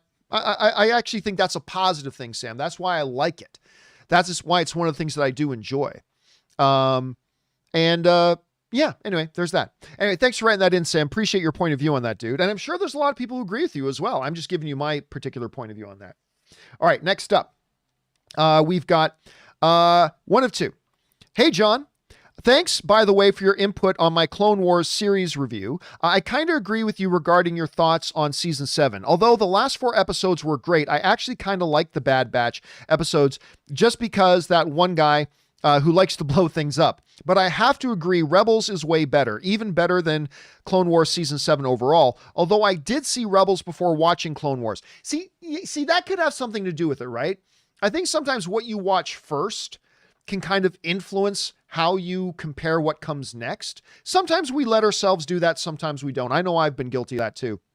Although I did see Rebels before watching Clone Wars. Anyway, I wanted to ask which lightsaber was better, Ahsoka versus Vader or Ahsoka versus Maul. They were both pretty good. Well, to me, it's all about the drama involved in the action. It's not just the action, it's the drama that's involved with the action. That's really, really key and really, really important. And clearly there is a lot more drama. There was narrative drama in the Ahsoka versus Vader fight. There was more history, more importance, more character connection in that fight than there was in any of the others. And that's why, to me, I would have to say that the Ahsoka Vader fight was more important, and therefore, since it had more narrative power to it, was the more effective and the better scene overall. That's kind of just my take on it at any rate, Murray. Thanks for sharing your thoughts, man. Appreciate that. All right, next up, Murray Reich also writes, as Daniel Skinner sends in a super chat badge in the live chat. Thank you for that, Daniel. Appreciate that, man. Murray Reich writes, a friend of mine has only seen 1 or 2 MCU movies, but wants to watch WandaVision. What movies do you suggest he should watch first before seeing the series? Well, as is typical with all of the MCU stuff, one of the brilliant things about the MCU is that Kevin Feige does all these shows in such a way that you don't have to watch anything before it. You know what I mean? You don't have to watch everything before it. But it's not a bad idea. It's not a bad idea. For me, I would probably suggest going back and watching Civil War and Infinity War, really. I mean, if you really want to see, somebody else wrote in the other day to say after watching WandaVision, they went back to kind of revisit the WandaVision story. So if you want 3 movies that tell the WandaVision story, it's going to be Civil War, Infinity War, and Endgame. Again, I don't think it's absolutely necessary that you do that. I think anybody who's coming in cold and watching WandaVision as their first MCU thing ever, I think they're going to be able to catch up pretty quick on the general idea about what's going on. But if I had to suggest 3, the 3 are obvious. It's Civil War, it's Infinity War, and it's Endgame. You watch those 3, you'll completely be caught up. But again, I don't think you have to do that at any rate. I don't think you have to do that anyway. So I think you're pretty good either way. All right, guys, listen, here's what I'm going to do. We're going to make today's show longer than normal. We're going to do a longer than normal show today, but maybe by another 45 minutes or so. But listen, if you guys will allow me, since we are going to go longer, we've been going almost 2 hours already. If you guys will permit me your indulgence, I'm going to take a quick break here. I'm going to go refill my drink. I'm going to go use the bathroom. I'm going to go kiss my wife, and then I will be right back in a few minutes. So if all of you guys will hang tight, be patient with me, we will be right back, and we will continue on doing the show. So hang tight, don't go anywhere. We'll be right back and get to more of your questions. I'll see you in just a minute.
All right, guys, and we are back. Thank you so much for your patience and indulgence as I took a little bit of a break there. Guys, want to remind you, in case you did not know about this or do not know about this, Ann and I are going to be doing our WandaVision episode 3 open spoiler discussion today at 4 p.m. That's going to be today at 4 p.m. Pacific Standard Time. Ann and I will be doing our open spoiler discussion of WandaVision Episode 3. Make sure you guys, if you're watching WandaVision, you guys come back and watch along with us. It's going to be a lot of fun. Okay, let's keep things going with your questions. All right, that was Murray Reich was the last one we did. So let's move on now to Chandler or Hooker. I actually got Hooker in that. I'm very excited to see Chandler fight against UFC competition, but I've got Hooker in the fight. It's a third round fight, a 3-round fight. It's a 3-round fight, so I'd bet $100 Chandler wins decision easy. If it was 5 rounds, I'd say Dan. P.S. The hard truth equals Star Wars Episode 3 shows why giving emergency powers to a government in a time of crisis is a poor decision. Welcome to the first galactic empire. Well, yeah, anyway, big excitement. Now, obviously, the big fight that most people are excited about is, of course, you got McGregor back against Poirier. It's going to be a great fight. It's going to be a great fight. I believe Dustin avenges the earlier loss to McGregor. I'm actually thinking Dustin Poirier wins, but it's going to be close. I wouldn't put any money on it. McGregor looked so good in his last fight against Donald Cowboy Cerrone. So I wouldn't put any money against McGregor in this fight. The only person I know would totally just destroy McGregor is Khabib Nurmagomedov. Obviously, he is the best fighter on the planet, but I think this is going to be a magnificent fight. But that Hooker fight, I'm also very, very excited about. All right, next up, Stephen Chris Adolakis. I'm sure I'm mispronouncing your name, man. Forgive me. I'm the worst in the world at names. Stephen writes, "Hey, John, sending love from Australia since the AMC days." Thank you so much, Stephen. Good to have you here, man. I got to visit Australia someday. I've always wanted to visit there. Watching you and Rob during my morning workouts has become a part of my daily routine. As an actor myself, I was just wondering if you have an all-time favorite performance. Yeah, I just mentioned this the other day, which was the best all-time performance I have ever seen. I think the greatest performance of all time. You guys know what I'm going to say, right? Go ahead. Say it in the live chat if you know it. I'll give you 2 seconds to do it. You know what I'm going to say. Daniel Day-Lewis in There Will Be Blood.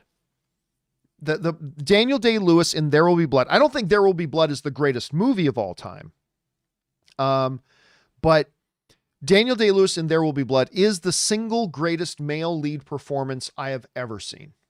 I think that is like the pinnacle of the greatest of the great. And that's why, to me, he is the GOAT. Daniel Day-Lewis, he is, as I call him, the Bret the Hitman Hart of acting. He is the best there is, best there was, best there ever will be. Just truly, truly, truly remarkable. Anyway, that's my favorite performance of all time, Steven. And good on you for being an actor, and I hope it goes well.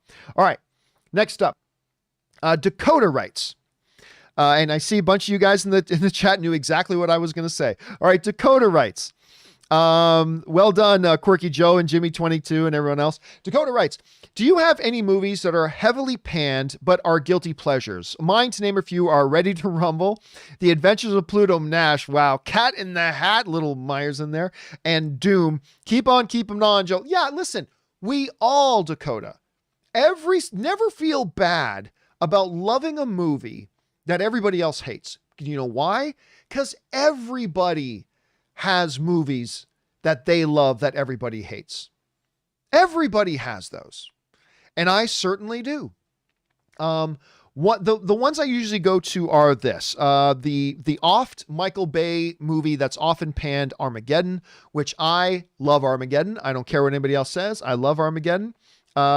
Get 86 Ben sends in a live chat badge in the live chat there. Thank you for that, Ben. I appreciate that. But the biggest one to me that everybody counts, a lot of people counts as like one of the worst films of all time, and maybe I like it for all the wrong reasons, but I love watching it. Vanilla Ice is Cool as Ice. I love Vanilla Ice is Cool as Ice. I don't care. Drop that zero and get with the hero. Yup, she likes me. These are Shakespearean kinds of lines. These are Shakespearean kinds of lines said in a truly, truly epic film. Now, listen, guys, I'm being told here, I'm seeing in the chat that some people are saying that the internet is having the same kind of streaming problems it was having before, that we're getting some lag. So you know what? Okay, here's what we're going to do. I'm going to take another quick break. I know we just had a break, but instead of just cutting the show off right now, I'm going to take a quick break. We'll put it on pause for a minute. Usually this stream, I cannot wait to move into a new place so we have better internet connection. But we'll go on a break right now for just a couple of minutes. We'll let the stream get caught back up, and then we'll pick up again in just a few minutes. Hang in there, guys. We'll be right back.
Okay, guys, and we are back again. You guys know for the last couple of weeks, I've been having struggles with the worst internet service provider in the world, which is Spectrum. We've been for the last couple of weeks, every day in the show, at some point, their upstream goes from 35 megabits and 40 megabits upload all the way down to about 2 or 3 megabits upload, and that kind of throws a wrench in the rest of the show. And it has been a perpetual pain in our ass for a while, but eventually it fixes itself. But no worries. A couple of days, I'm moving to a new house and we'll have new business class internet, and hopefully everything will be good then. Anyway, let's keep on rolling with your questions. Thank you for being patient, guys. I really appreciate that. Let's keep on moving here. Apparently John Campea, not really me, writes in, I've noticed a lot of people sharing their most anticipated movies for 2021, and no one is saying Halloween Kills. You know what? That's true. I was pleasantly surprised with Halloween 2018 and cannot wait for the sequel. Very interested to see where they take the film. I am actually right there with you because I am not a fan of the Halloween franchise. I'm not a fan of the Halloween franchise. And I did not know what to think about the new Halloween movie coming out, and it looked pretty good. I like the trailers of it. I had a blast with the newest Halloween movie. It's the first Halloween movie that I actually really enjoyed. And yeah, I did like it quite a bit. And I got to admit with you, I am right up there. And you're right. That should be in the discussion more about most anticipated movie for 2021. That should be up there. And I think that it's actually kind of a criminal that we have not talked about it more. Because, yeah, I did like it a lot, and I cannot wait to watch it. I'm glad you brought that one up. Okay, next up. Peter DeLuca writes, one of two. Greetings from Westchester, New York. Greeting, Peter. I grew up not too terribly far from there. Home of Xavier's School for Gifted Youngsters. I am a police officer working midnights. Dude, not an enviable job done. Well, man. And just wanted to say your show has single-handedly got me through my shifts. I want to give a shout out to Ignar Bergman. His movies are awesome. I was hoping you can give me words of wisdom on how to get a significant other interested in watching shows with me, such as the upcoming MCU Star Wars shows. All she watches is Keeping Up with the Crazies and Real Housewives. I don't get it. Here's the thing. I don't know how you can, I don't get people who like those shows. And I'll tell you what, Anne likes some of those shows. Actually, Anne and Kaori right now, I can't remember the name of the show, but right now they're watching a show that's basically, it's a reality show, but it's basically Crazy Rich Asians, but set in this community in Los Angeles. And it's on Netflix. If you guys know the name of the show, go ahead and give me the name of the show.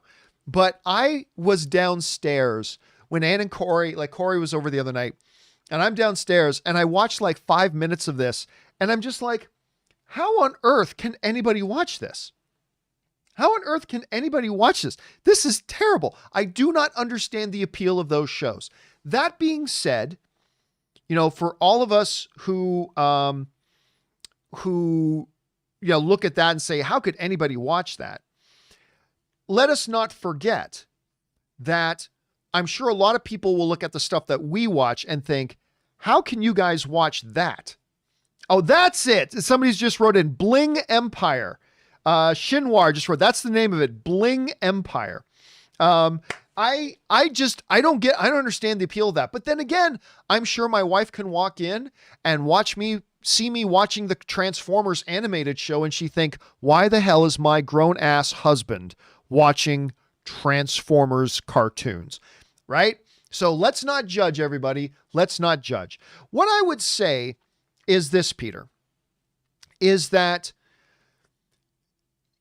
you got to give a little to get a little, right?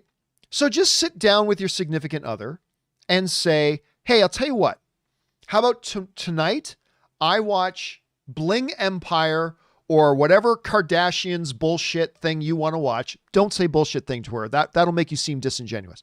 Say, tell you what, honey, how about I sit down with you tonight and we watch this, and this, the things you want to watch. And then tomorrow night, why don't you watch this movie with me, this show I want to watch with me. See if you can work out a little compromise there. Then maybe if you're lucky, she'll enjoy the stuff she shows you. And thank you to Cobra Kai Never Dies, who wrote in a super chat badge into the live chat. Thank you for that, Cobra Kai Never Dies. I appreciate that, man. And just say, hey, how about we'll do your show tonight, do my show tomorrow. Because if you got a healthy relationship, then you'll have some compromise in there, and maybe she'll be there for you. Or maybe you hate her show so much, you know what? It's like, never mind, baby. You watch what you watch. I'll watch what I watch. And maybe it'll come to that. But that's my best advice that I have to give on that, my friend. All right. Good luck. I hope it goes well for you, buddy. So do all the guys out there. We all hope it goes well for you. All right. William Powell writes, part 1 of 2. All involved have said that Darkseid only plays a small part in Zack Snyder's Justice League, and that there are no future plans beyond this. Yet, the very first piece of merchandise features a fully formed Darkseid. Why market Darkseid if he isn't a significant part of the story? From what I understand, his significance is much later in the arc. My belief is that they are leaving the door open for more if it's successful, despite what has been said publicly. Nope. They've already been very clear about that. Listen. Hamada has said there's no more Snyderverse after this. Zack Snyder has said that he doesn't plan on doing anything more after this. The reason they are putting out Darkseid stuff is because that they know that's what'll get attention. And listen, everybody does that. Marvel does that. Star Wars does that. They all do it. Like, I remember when The Revenge of the Sith was coming out, Star Wars put out a bunch of promo things of Darth Vader in the Darth Vader outfit. Like, tons. Do you guys remember this? When Revenge of the Sith was coming out, there was tons of promo material out there of Vader with a lightsaber. And like, it made all of us believe, like, oh my gosh, in this final movie, we're going to see Anakin become Vader, and then we're going to see a whole bunch of Vader action as he's killing a lot of Jedis and stuff like that. But what happened? We never saw one single frame of Vader in action. We only saw him get up like Frankenstein, no, and all that kind of stuff, right? That was the only thing we saw. We didn't see anything else. But they knew that's what would get people's attention. Seeing Vader in the suit with a lightsaber in his hand. I remember being really pissed off about that after I saw the movie. It's like, they never actually showed that. But that's why they're putting out Darkseid stuff for a couple of reasons. One, we didn't see Darkseid in the other iteration, so this is a new thing. And two, because they know that that's the big baddie. Everybody wants to see it. They're putting that in their marketing, not because they have future plans. They're putting that in their marketing because they know that's what's going to get people's attention. Disney does it. Paramount does it. Warner Brothers does it. They all do it. They all do it. But that's why they're doing that at any rate. All right. Thanks for writing that in, William. Next up, Adam UK Friend writes, 1 of 3. Hey, big man. People often mistakenly think X-Men 2000 was the movie that started the comic book revolution. In fact, it was Superman the movie in 1978. What the Salkins did with zero financial help from Warner Brothers changed cinematic history. Loved your documentary. By the way, you're incorrect about that, Adam, but we'll talk about that in a second. Loved your documentary, by the way. Thank you so much. And I'm going to watch The GOAT, John Schnepp's doc, Superman Lives, The Death of Superman Lives, What Happened, and you should all go and check it out. Another question, if you, Rob, and John could have generated $55 million and Warner Brothers said okay, would you have risked it and made Superman in 1978? Campea Burnett presents Superman the movie. I like the sound of that. Finally, once COVID is gone, please visit the UK. You get so much love from us. It would be great to have a picture with you. God bless. Listen, I've always wanted to visit the UK. I've always wanted to visit it, but it ain't cheap. It's not cheap to get over there. It's very, very expensive to get out to the UK. Very expensive to get out to the UK, and then to, hotel and food. And then I'm away from work, so I can't be working during all that. And it's tough. Actually, guys, you know what? Hold on 1 second. I need to pause the show again for a moment, but this time it's only going to be for about 1 minute. Give me 1 second. I'll be right back.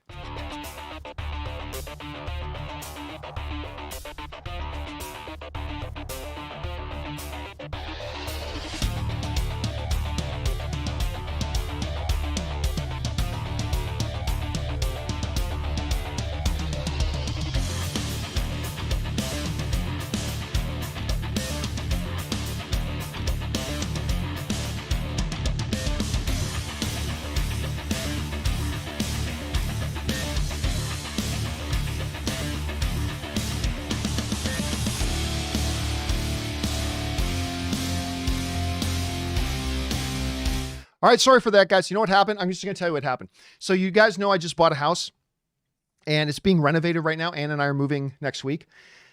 I was just getting text. My doorbell was ringing, and I didn't think my wife was getting the door. I thought she might have not been hearing it because she has headphones on during her meetings. And my contractor was stopping by today to pick up a check that he needs to finish off the renovation. So sorry. Had to say, I'm out of breath now. I just sprinted up and down 2 flights of stairs. Okay, let's keep on going here, shall we? Where are we at? Next up, we've got, where are we at? Oh yeah, I'll say Adam. Okay, so let's go back to the main thing. No, Superman didn't do that. Superman was of a different era, right? That was of a different era. And that era what did you say? I think it was 78. That era came and went. Now it is an absolutely important film in cinematic history, particularly in the genre history. It absolutely is super important. But the existence of that Superman movie is not what got the MCU going. It's not what got the DCEU going.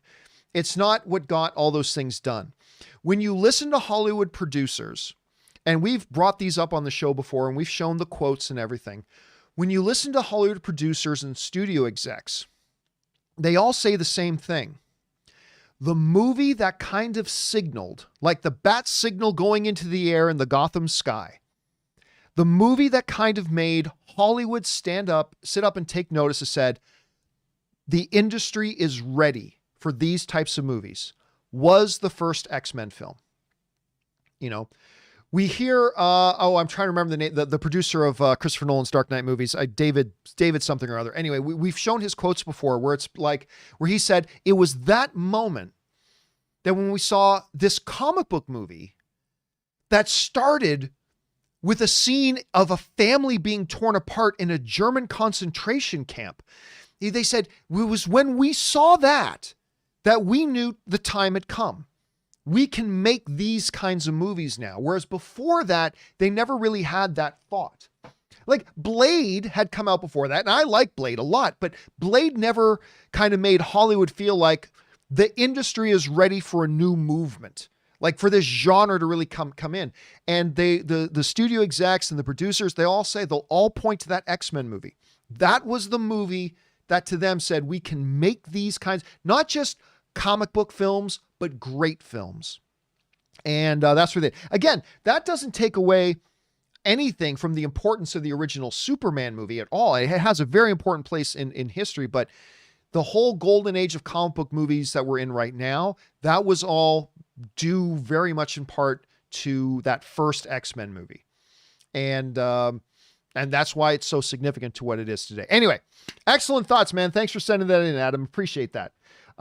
Next up, we've got John's film rating system writes, hey, John, any thoughts on what's going on with the Houston Texans? And they seem to have botched lately. Before the Watson thing, I'm still amazed about them trading Hopkins. Oof. I mean, that made everybody scratch their heads. And now they got a quarterback who wants to get out of town. You got JJ who's saying I think he's going to be demanding a trade. I think didn't they just hire a coach? I thought I heard this morning they may have hired a new coach. But anyway, listen, they've got to get a couple things here. They have got to get Deshaun under contract. They've got to get him under contract, right? Then you've got to appease JJ. You've got to get JJ Watt completely. He is the face of that franchise, and he's the face of the city to a lot of people, right? So other than that, yeah, they've had core talented players, and yet they have slowly but surely really wrecked the situation out there. They've really wrecked the situation out there. I hope they turn things around, man. But yeah, in a few weeks, that could be a team without Watt, without Deshaun. I mean, it's going to be a mess, man. It could be a mess, or they can fix it all. Let's hope that they fix it all. All right, next up. John's breakdancing video writes, to John, to keep his personal issues movie related, what sort of impact might those have on Armie Hammer's upcoming work? He's already dropped out of that J-Lo project, and he still has Death on the Nile to promote at some point. Thoughts? I really don't care. I really don't care about the TMZ nonsense. I mean, look, you guys have heard about this, that, Armie Hammer, who was going to play Batman in that Justice League movie. And he's great. I love him. He's a great actor. Great actor. But apparently somebody's saying that private messages between him, some people, he said some like really weird things. But you know what? I don't care. I don't care. What somebody does in their personal life, as long as they're not breaking the law or anything like that, or as long as they're not doing something to somebody else and their enjoyment of life, I don't care. So all this private message stuff between Armie Hammer and somebody else, none of my business. I don't care. I don't think it's anybody else's business to talk about it. So I simply don't care. Now, again, if we find out that there's more to that and he has crossed certain lines and taken away somebody else's enjoyment of their own life or started breaking laws or whatever, okay, well, then there's stuff, I guess there's stuff to talk about that could impact movies. But yeah, generally speaking, I don't care. I really don't care. That's just me. But I understand why you're asking. I do. I understand why you're asking, but for me, I don't care. All right. Thanks for that, man. Next up, Sarcastic Satire writes, so the fairly decent critical Rotten Tomato score for Shadow in the Cloud piqued my interest, and I decided to give it a view. Man, was it dreadful. From the nonsensical plot, hammy acting, exception, Chloe Grace Moretz, and out-of-place 80s synth-pop soundtrack, awful film. You know, it's funny. I never did. I wanted to watch that, where Chloe Grace Moretz is in the World War II plane and the demons come out. Anyway, I wanted to watch it, never did get around to watching it. And I had a buddy of mine watch it and say they really didn't like it. But I had a couple of other friends of mine watch it and just thought it was bonkers fun. They just really liked it a lot. They just thought it was completely crazy bonkers fun. Whereas I had another friend of mine thought it was just totally a wreck. Totally awful. And this is, again, a great example of the subjectivity of film.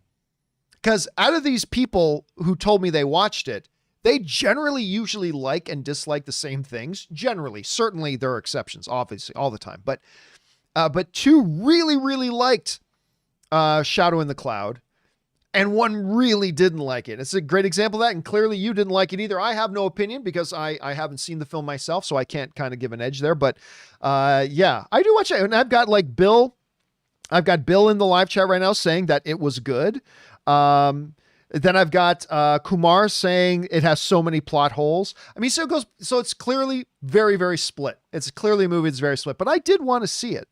I did want to see it. Freddie is saying that it was better than they thought it would be. So yeah, there he goes. All right. Sarcastic Satire also writes, it's sad to see Chloe Grace Moretz going the Bruce Willis straight to Redbox route.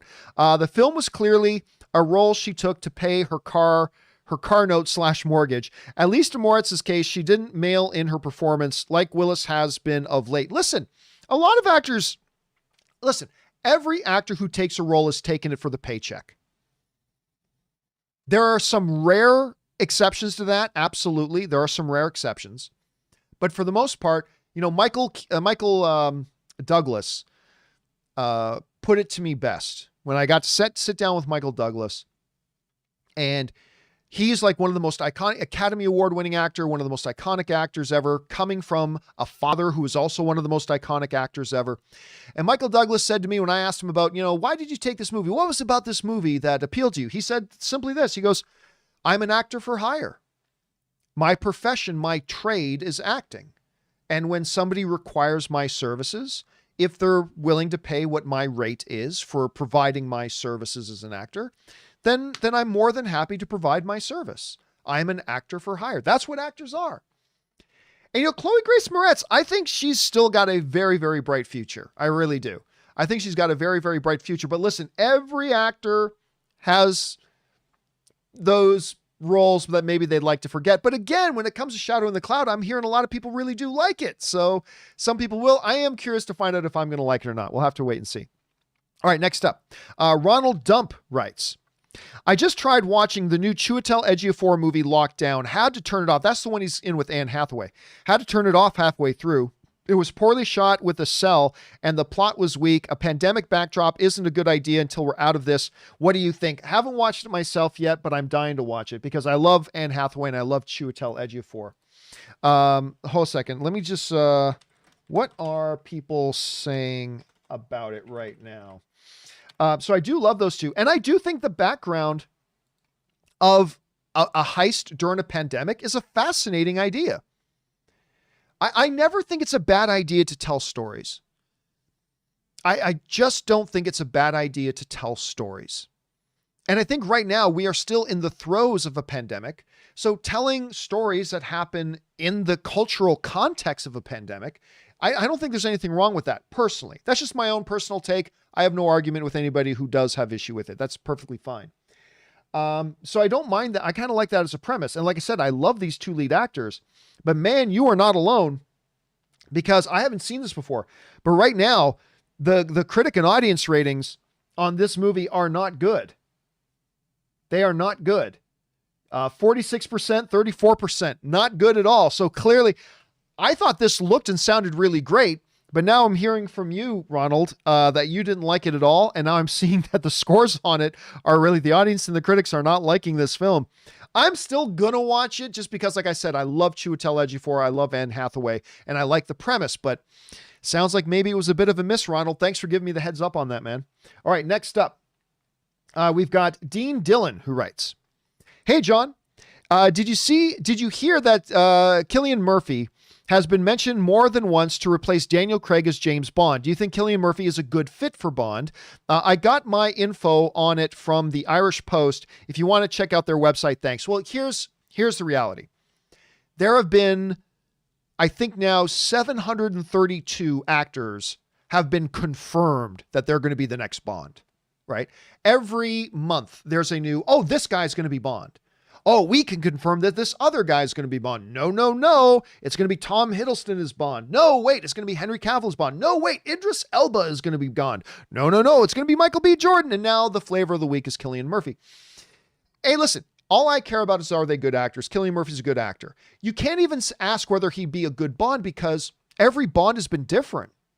Roger Moore's James Bond is a completely different Bond than Sean Connery's Bond. Totally different Bond. They really do change. Not only do they change the actor who plays Bond, they change Bond as they go.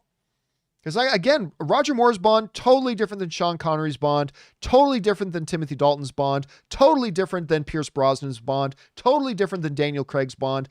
And so they're going to bring in a new actor to be a new iteration of Bond. And listen, that's why I always say the only thing I care about is, are the people they get good actors? Cillian Murphy totally fits that. He totally fits that. Cillian Murphy is a really good actor. So I would have no problem if he gets introduced as Bond, but I've given up listening to the Bond casting rumors because, like I said, literally, I mean, I joked about 700 and something, but I've literally heard about 6 or 7 different names that were confirmed were going to be the new Bond, and it comes and goes. Personally, I still ultimately think it'll be Henry Cavill, but I don't even think they're going to decide until after this new Bond film is done, has had its theatrical run, whenever that does happen. I don't even think they're going to worry about casting until after that happens. So maybe it'll be Cillian Murphy. Maybe it'll be Tom Hiddleston. Maybe it'll be a dude from Game of Thrones. Richard. Is it Richard Madden? Is that his name? I keep forgetting his name. Maybe it'll be him. I mean, maybe it'll be somebody else. Who knows? We'll have to wait and see. All right. Let's move on here. Lou writes, with HBO Max struggling, how long before they start greenlighting everything with Game of Thrones in the title? Yeah, listen, they just, of course, the announcement came out that they are now greenlighting another Game of Thrones prequel. But let's keep this in mind. That's not new. They have said for ages that there were going to be a couple. There was another Game of Thrones thing that was going to go in production that got axed at the last minute. So then there was only one. Now we're back up to 2. But yes, hey, listen, make no mistake. HBO is desperate right now. Warner Brothers, HBO Max are desperate. I didn't realize how desperate till that report came out in Variety showing how far their numbers have dropped. They are desperate. And their numbers dropped happened once there wasn't Game of Thrones anymore. Will a Game of Thrones prequel get back all of that Game of Thrones audience? No, because it's not the same show. It's a different show, but it'll get a lot of interest. It will get a lot of interest. But yeah, for those of you who missed that Variety article, it is crazy. I never knew it was that staggering. Once Game of Thrones ended and there was no more Game of Thrones, they lost 51% of their key demographic viewers and almost 40% of their overall total viewership they lost. And they've never been able to recoup it. They've never been able to get it back. And now they're falling further and further behind Netflix and Disney Plus and all this kind of stuff. They are getting a little bit desperate. But listen, sometimes desperation plays are the Hail Mary winners, right? Do not count HBO Max out yet, my friends. They've got great content and they may have some, and who knows, maybe these Game of Thrones shows will be the ones to catapult it back up. Maybe one of these other things will too. This race ain't over. They're behind right now and they're desperate right now, but don't think that this thing is over by a long shot. Not by a long shot. When you got good content, anything is possible. So we'll see where that goes. All right. Thanks for that, Lou. Next up, Gunnar Newman writes, "Hey, John, original AMC to now watcher. Thank you so much, man. Thanks for being around since the AMC days. I have been rewatching WandaVision. Who do you think is saying, who's doing this to you, Wanda, on the radio when Dottie breaks the glass? I think it sounds like Cap. Could we see him earlier than we thought? No. It's not Cap. I think I keep forgetting the name of Asian Jim. Hold on a second. Who plays Asian Jim? I keep forgetting the actor's name, and I love him. Who is the name of the guy? Randall Park. That's him. Who was also great in the Netflix movie Always Be My Maybe. That's got Keanu Reeves in it. If you haven't seen Always Be My Maybe, you should totally watch that. Randall Park, who of course played the agent in Ant-Man 2. He's back. I believe that's his voice.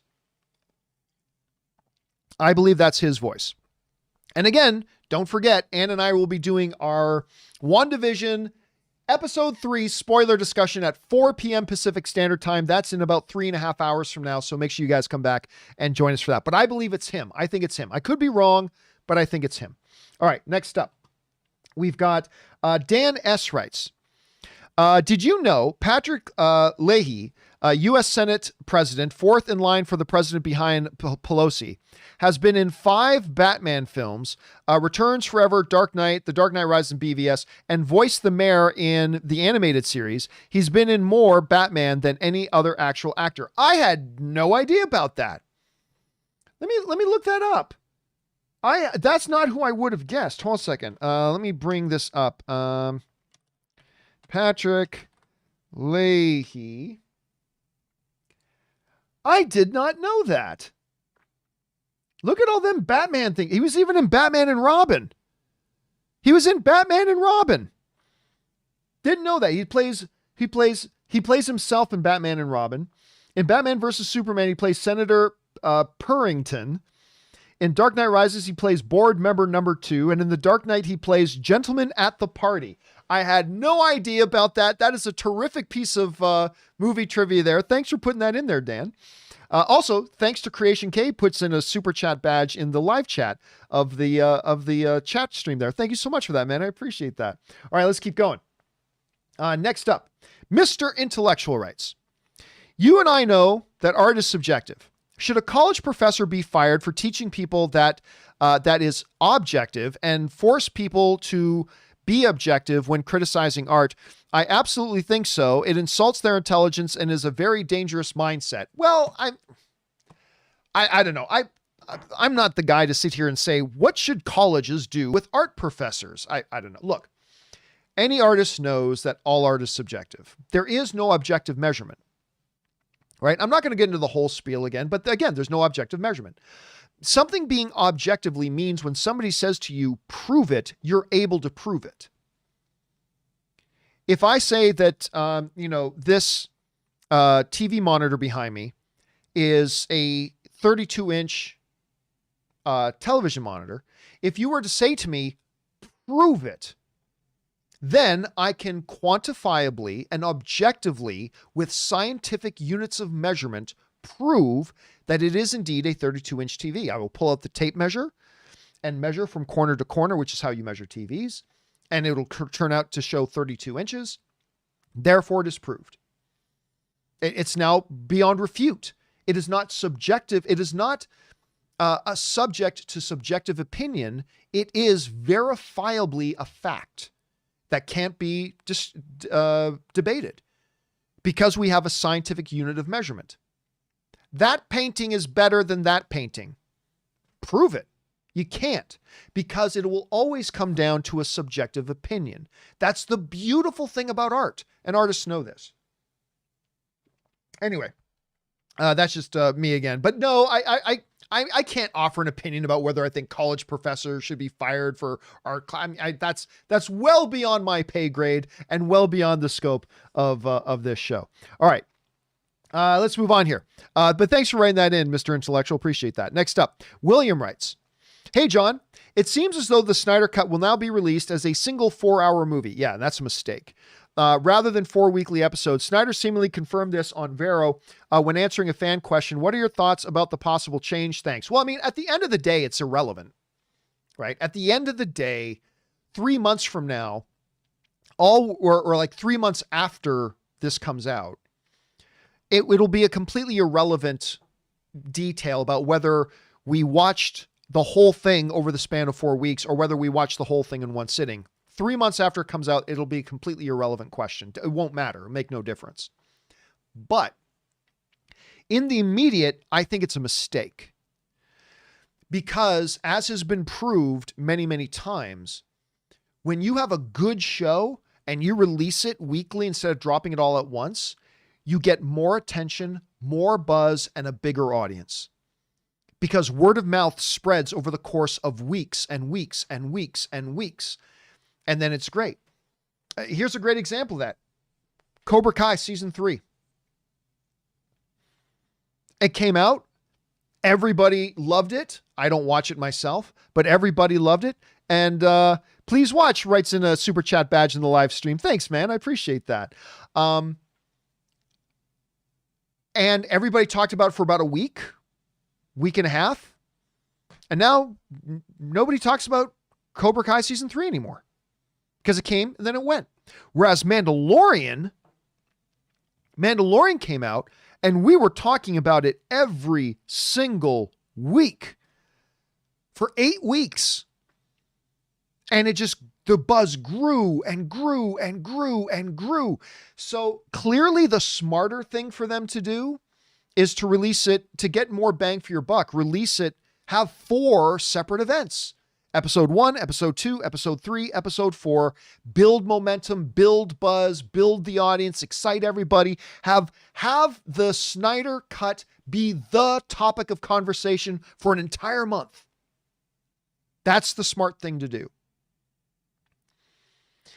I cannot help but wonder if they have decided that it's not good enough. I cannot help but wonder if they have moved from making it a weekly series to, you know what? We don't think people are going to be excited about this. We think this is bad and that people will get negative word of mouth and that it'll hurt it week after week. So maybe it'll be better off to put it out as just one movie. I don't know that that's the case. I'm just spitballing here because they had made the decision to release it as 4 weekly episodes. And Brophy Time writes in a super chat in the live stream. Thank you so much, Brophy Time. Appreciate that, dude. They had made the decision to release it as 4 individual episodes and then suddenly change course. So I'm like, why would you do that? The only thing I can think of is maybe because they're afraid it's going to just get bad word of mouth. I mean, I don't know. We'll have to wait and see. All I know is Zack Snyder has only ever made one thing I haven't liked, and that was Sucker Punch. Other than Sucker Punch, I have liked everything else Zack Snyder's ever made. And so I'm just going to trust that this is going to be good. But I do think it's a mistake. I think it's a mistake that they're doing it as one thing instead of 4 individual episodes. I just think there's more benefit for them to get from that. But that's just my take on it. All right, next up. GQ writes, hey, Gio, there is a new okay movie on Netflix called Outside the Wire with Anthony Mackie. They keep calling him Cap, and he even says, I can do this all day. Was that on purpose? Oh, I doubt it. I have seen, listen, normally I crap on Netflix because they never market their shows. And Please Watch sends in another super chat badge in the live chat. Thanks, dude. Appreciate that, man. Normally my criticism of Netflix is they never promote their own films and you never know what's what's going on. Like they drop all these things like never even heard of it because Netflix is the worst at trying to promote their own material. But in the case of Outside the Wire, I actually have seen them promote this. But look, there's lots of movies where there's a police captain or an army captain. They call them Cap all the time just because no, I don't believe there was any play on there. I don't think there was any play on there in there whatsoever. I think it was probably just all coincidental, but I don't blame you for seeing that. Okay. Just have time for a couple more, guys. Sky, Hickok writes, longtime watcher and second time tipper. Thank you so much, Sky, for being around. Appreciate that. So my question, do we have any idea what Bradley Cooper's next directing effort is going to be? I believe we did. Didn't we talk about this recently? Anyway, really enjoyed A Star is Born. I would like to see if he could do a bigger movie now. Where do you see him going directing? Well, listen, A Star is Born. Let me just bring up Bradley Cooper's IMDb page here. A Star is Born was a great movie for a first-time director. Now, listen, there are things about A Star is Born where you could see he was making first-time director mistakes. But overall, Bradley Cooper did a great job directing that film. An absolutely great job directing that film. I quite enjoyed it and all that kind of stuff. Yeah, this one, he's got another one coming called Maestro. And he's already cast Carey Mulligan himself, Jeremy Strong, the portrait of Leonard Bernstein's singular charisma. I remember this. The news about this came out in like late 2019, I think, was when the news of this came out. Singular charisma and passion for music as he rose to fame as America's first native-born, world-renowned conductor, all along following his ambition to compose both symphonic and popular Broadway works. So that's called Maestro. And again, Bradley Cooper is going to be directing it. He also wrote it with Josh Singer. So that we know is coming and is supposedly coming out sometime in 2021. So where would I like to see him go as a director? Well, again, kind of wherever his heart leads him right now, because like I said, he's only directed the one thing so far. He's just evolving. Like, it's not like he's Quentin Tarantino, where we've seen so many Quentin Tarantino movies. Now we have an idea about what we'd like to see him do next. Bradley Cooper is still just starting out. I want him to do whatever he's comfortable with, but he clearly shows he's got a lot of potential being behind the camera. And he has worked with some of the best directors in the world, right? He has worked with some of the absolute best directors in the world. And he's shown tons of promise. I'm very, very curious to see how his second directorial effort works out. Thanks for sending that in, Sky. All right, next up, my name Jeff writes in the little 22 Jump Street there. Hey, John, over under 50%, Mothra and Rodan will be back in Godzilla versus Kong. I'm going to guess under 50% on that. Not 10%, but I'll go under on 50, just by a little. Also, did you see the new Titan called Warbat that will show up in Godzilla vs. Kong? The info on the toy package says Warbat is in the film. I have become hesitant about buying into that, and here's why. I remember before Justice League came out, there was a toy package. There was a toy package that came out with all Justice League figures. You had Superman looking like Henry Cavill's Superman. You had Batman, you had Cyborg, and they all kind of looked like the movie iterations. But included in that toy package was a figure of do you guys remember this? Of Lex Luthor in full like comic book style Lex Luthor battle armor. And that got a big stir for a few days around the interwebs of people buzzing. It's like, wait a minute. They're going to be battling Lex Luthor in Justice League in his big battle suit, right? Turns out he wasn't in it. Now, when it comes to Godzilla versus Kong, we've seen other toy pictures. We saw Mecha Godzilla in one of the toy pictures. Is he going to be in the movie? Don't know. So I don't, to me, when a toy image gets leaked, it's not something I believe. It's not something I disbelieve. It's just something I say, okay, that's interesting, but I'm not going to take it too seriously. I'm going to put it to the side for now. And then If more evidence comes up, then we'll talk about it. So just because it's in a toy package doesn't give me a lot of confidence that it's going to be there. Like I said, because we've been burned on that before. Maybe it is, maybe it isn't. We'll find out soon enough. We are, of course, getting a trailer on Sunday. So, Jeff, we could find out as early as Sunday what is going on. We could find out as soon as Sunday exactly what is going on. Okay, next up. Where'd we go? Miguel Zayin writes, "Hey, John, hope you, Ann, and Rob are doing well. Didn't David Fincher do some work on the original Star Wars movies? I believe I heard that. I think I heard Kathy Kennedy approached him and talked to him about doing Force Awakens. Obviously, he declined because he doesn't want to do a first of three. That is one of two. 2-2. Fincher doesn't want to be part of a trilogy. What are the chances now that he at least gets involved in one? Now that Disney seems to be focusing on one movie at a time, not trilogies, are the chances higher than before? Thoughts and thank you." I don't think so.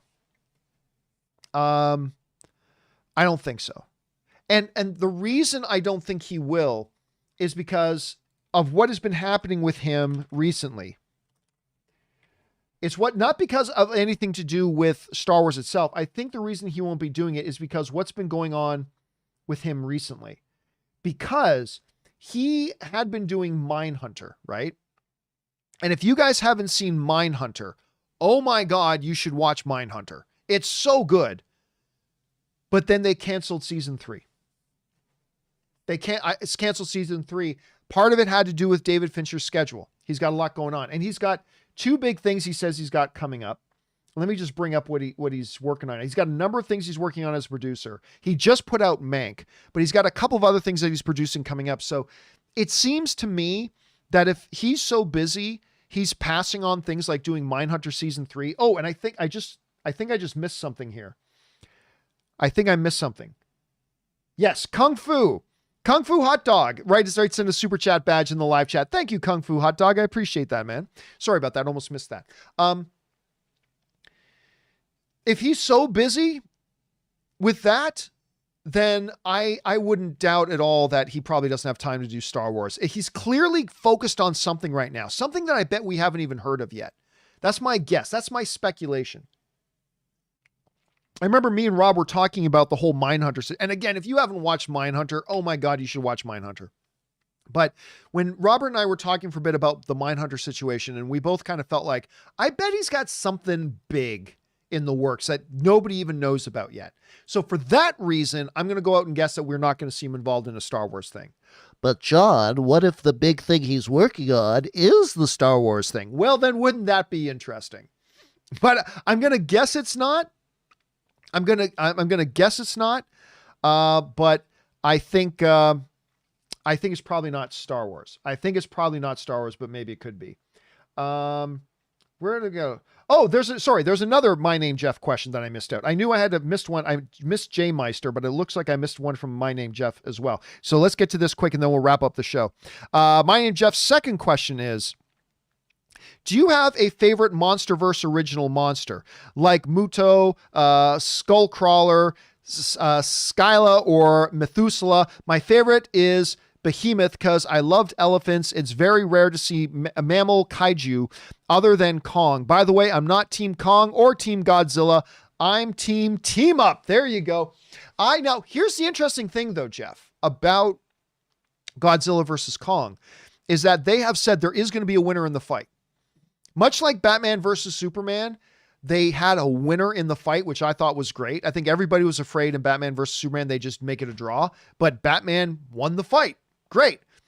They're saying that there is going to be a definitive winner in the Godzilla versus Kong movie. And I have no doubt they will then do team up. But I am Team Kong.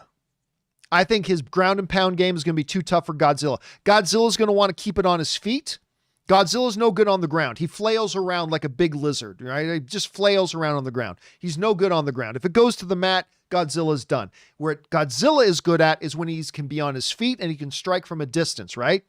He's got the nuclear breath, right? He wants to keep on the outside. He wants to stay out of Godzilla's range. He doesn't want Godzilla to be able to shoot in for a single leg or anything like that. He wants to keep his distance, hit him with nuclear fire, just over and over again. If it gets in tight, sink in your teeth, get your distance back, right? What Kong wants to do, see, Kong, he wants to get on the inside. He needs to avoid those nuclear breath strikes. He wants to somehow manage, he's got to change levels a little bit, get inside, go for the single leg, go for a double leg, pin him up against a big building or against a mountain, pin him up there, do a little dirty boxing on the side, take Godzilla down, and then work some of those big ape elbows, get some ground and pound in there, and Godzilla wins by TKO. And then they both get up to their feet because Mechagodzilla or Warbat or Mothra or somebody else comes out of the thing, and now they got to take care of business together. That's what's going to happen. We're going to get Kong wins. Kong wins. I don't know what's going to happen in the movie. That's just my guess. How do you like my little Joe Rogan play-by-play there, the Kong Godzilla fight? Anyway. Okay. Yes, they will ultimately team up. There is going to be a definitive winner, and they'll have a team up. As far as I had a favorite, like, classic kaiju kind of thing, I'm very, very vanilla when it comes to that. It's Godzilla and Kong. I mean, those are my favorite. I know that's the total vanilla thing to say. And sorry, well, it was worth a try, writes in a $2 super chat badge. Thank you, man. I appreciate that, man. But it will be definitive, and then they will team up, and everybody will be happy. All right, the one last one that I missed here, because it came in between Miguel's things, is JMeister25, who writes, John, my joke the other day about WandaVision was that it's really strange to go back and watch Infinity War after seeing where Wanda and Vision end up in the new show. Everything is intense and sad, but I can't get into the new theme, but I can't get that new theme song out of my head. No, it really is true. And listen, this brings it back again to, I mentioned this headline before the other day, but I think the most insightful thing I've seen in the major trades about WandaVision was The Atlantic. And The Atlantic is a very big publication. And their headline, and I'm paraphrasing a little bit because I can't remember exactly, but their headline was, WandaVision is a tragedy about a woman desperately trying to deal with her grief. Did I say Wonder Woman? WandaVision is a tragedy about a young woman desperately trying to deal with her grief. And I think that is the most insightful thing I've read anybody write about WandaVision. And you're right. When you watch their story unfolding in Civil War, in Infinity War, and then you juxtapose that against WandaVision, it seems like, whoa. But then when you look at WandaVision in those terms, it is a tragedy of a young woman desperately trying to deal with her grief. It kind of changes perspectives in all sorts of ways. All right, guys, listen.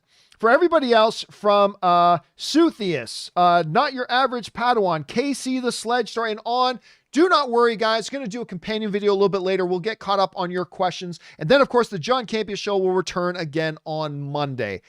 Special thanks to Robert Meyer Burnett for loaning his greatness to this show. Also, special thank you to all of you guys who sent in the live questions. Number one, because you gave us great fun things to talk about. But number two, because you supported this channel while you did it. And all of us here, thank you guys very, very much for your support. Okay, guys, don't forget, do the four main things. Stay smart, stay safe, take care of yourselves, and please take care of the people around you.